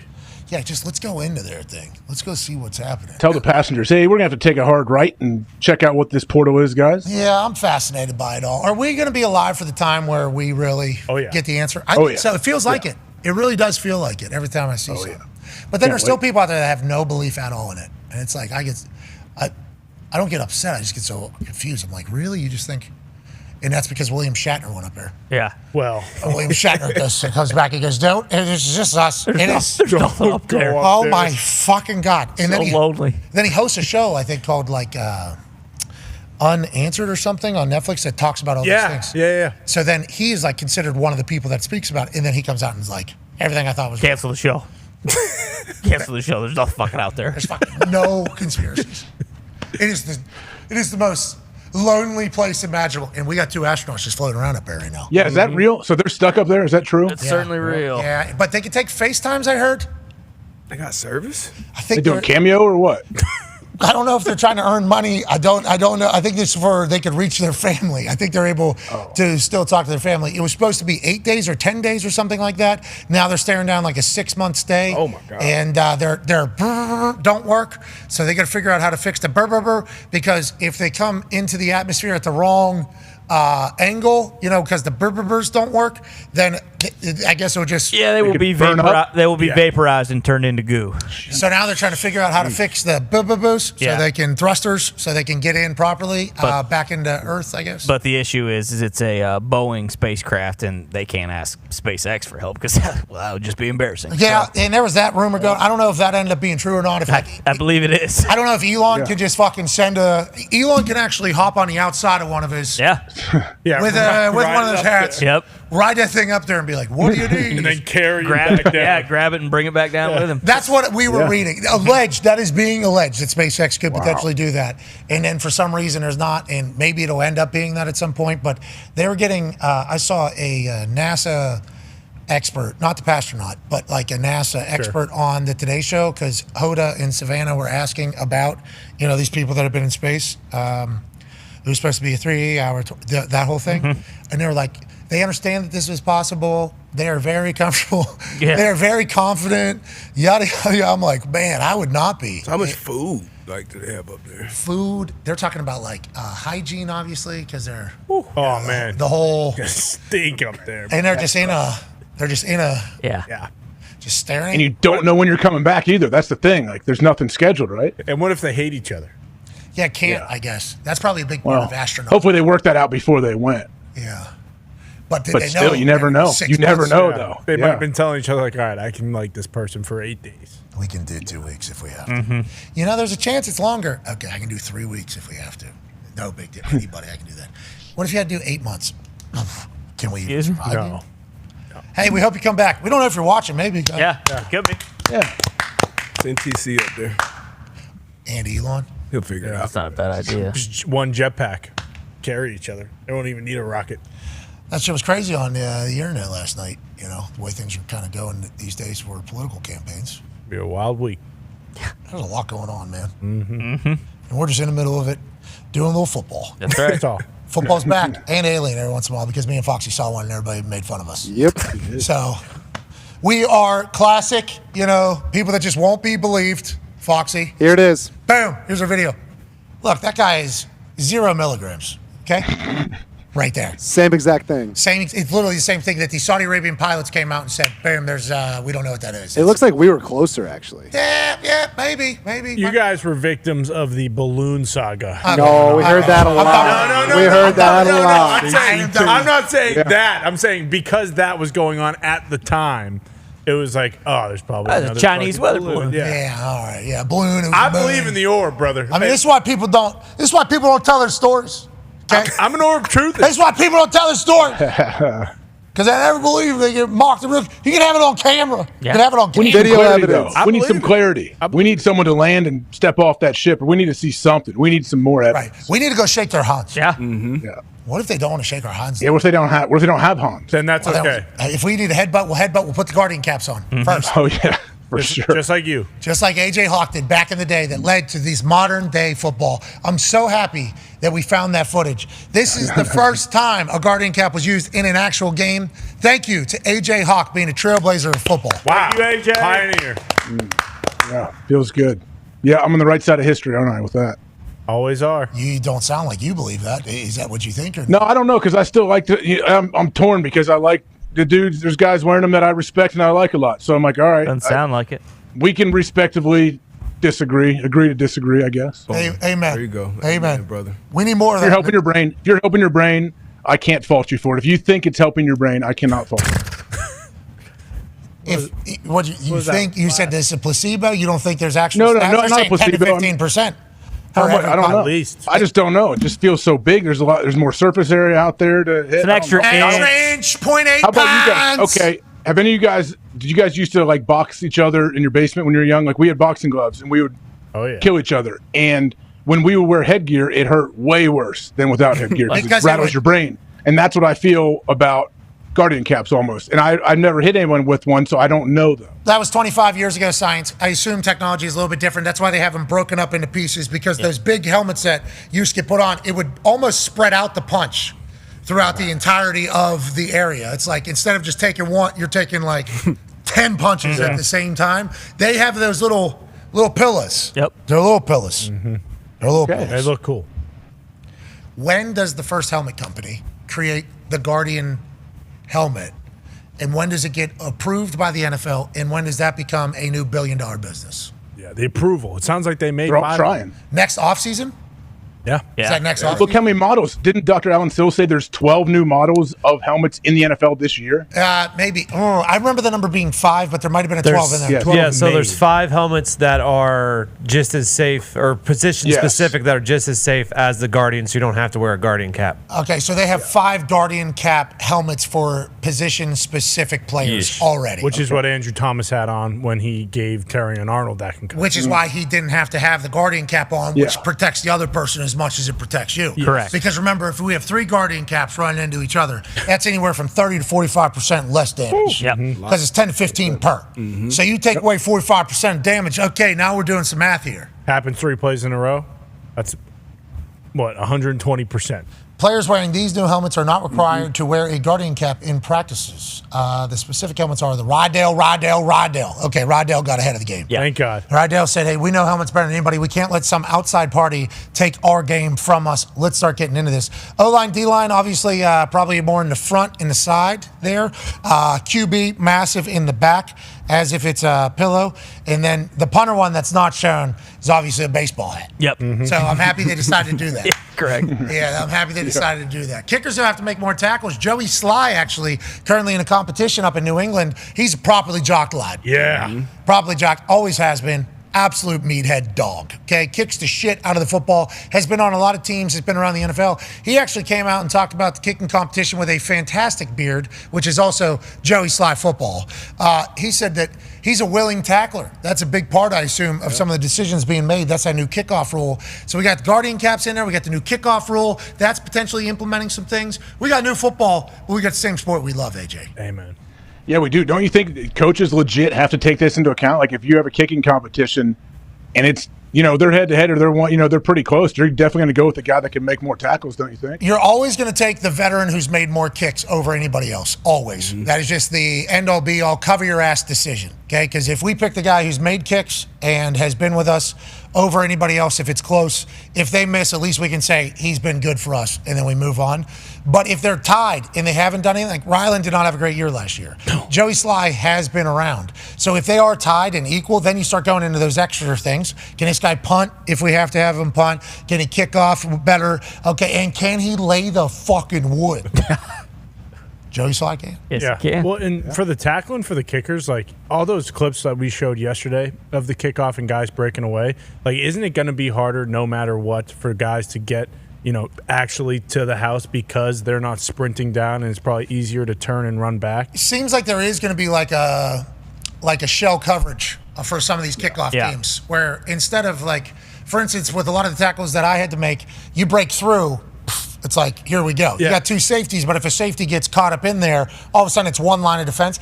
I think what we're going to see is you're going to see a little bit bigger guys, maybe linebackers kind of hold back a little bit. There might be 3 different layers before they get through, but there were certainly opportunities for kickers to make tackles this weekend, so I assume it will continue. In the the XFL's stats, what did it say, 30% or 25% of the time the kicker was involved in the tackle or whatever it is? Will the NFL remain the same? We don't know, but I do think kickers are going to have to throw a shoulder every once in a while on a sideline, which I think would be good. Having a kicker on call, like backups or guys you had in camp, that's going to be important because now more kickers you would assume get banged up. What? Be out 3, 4, 5 weeks. What? Jeez. Much. Well, hopefully, I'm saying hopefully you have a kicker or a punter that can kick, right, D-But? Think about it. You have to count on, hey, our kicker might go down mid-game. He's got to make a tackle. If it's a huge game, we need someone that can at least make extra points for it. Which also leads to the conversation about the Aussies, who are obviously fantastic at what they do, but they've never really kicked a ball off the ground. A lot of them have not. A lot of great punting. Aussie rules football is a lot of punting. So soccer background of the American kickers and punters are normally there. So if you have to punt and you're a kicker, you can kind of sort it, figure it out. If you had to, it's not going to be as good as a punter naturally, but you'll be able to. Some of the Aussies, not great kicking ball off ground. I assume they're working on it, getting even better. But all those little decisions have to be made for every single team. And it's those little tiny decisions that could potentially end up two massive fuck-ups. That's right. And that's special teams football. Hell yeah. Be a friend, tell a friend something nice that might change your life. We can't thank you enough for joining us on this glorious Football Tuesday. Shout out to Coach McDaniel. Shout out. Oh, yeah, Coach. Yeah. Shout out to Dan Orlovsky. That boy Dano. Shout out to Schefter. Shefty. Hey, how about Dana White? Love you, Dana. How about Tone Diggs over in Hammer? Dahn. Shout out. Tony, anything we need to think about here as we look forward to tomorrow's program in the NFL or anything? Well, you guys pitched a perfect game. Okay, so shout out to you guys. We got a preseason game, one preseason game on Thursday night. The Patriots, I believe, are being showcased again on Thursday night, and then the rest of them will be Saturday and Sunday this week. TV. What's up? He says primetime TV. You knew he was going to say something there. Yeah. That's kind of why I did it. I mean, primetime team. He said you're a puppet, pal. Well, I am. For the Patriots. And the good Lord above. Call me John Henson. All right. Nice. Oh, yeah. Creator of the Muppets. Oh. Nice. That's from that movie. Jim. That's a good pull. Hey, good pull. Yeah, you're right. It's Jim Henson. Close enough. Close enough. You got us there. All right. Be a friend, tell a friend something nice that might change your life. We're in this thing together. Let's never forget it. We're inching closer to football season. It's right around the corner. You are the greatest people on earth. Team on me. Team on three. 1, 2, 3. Goodbye.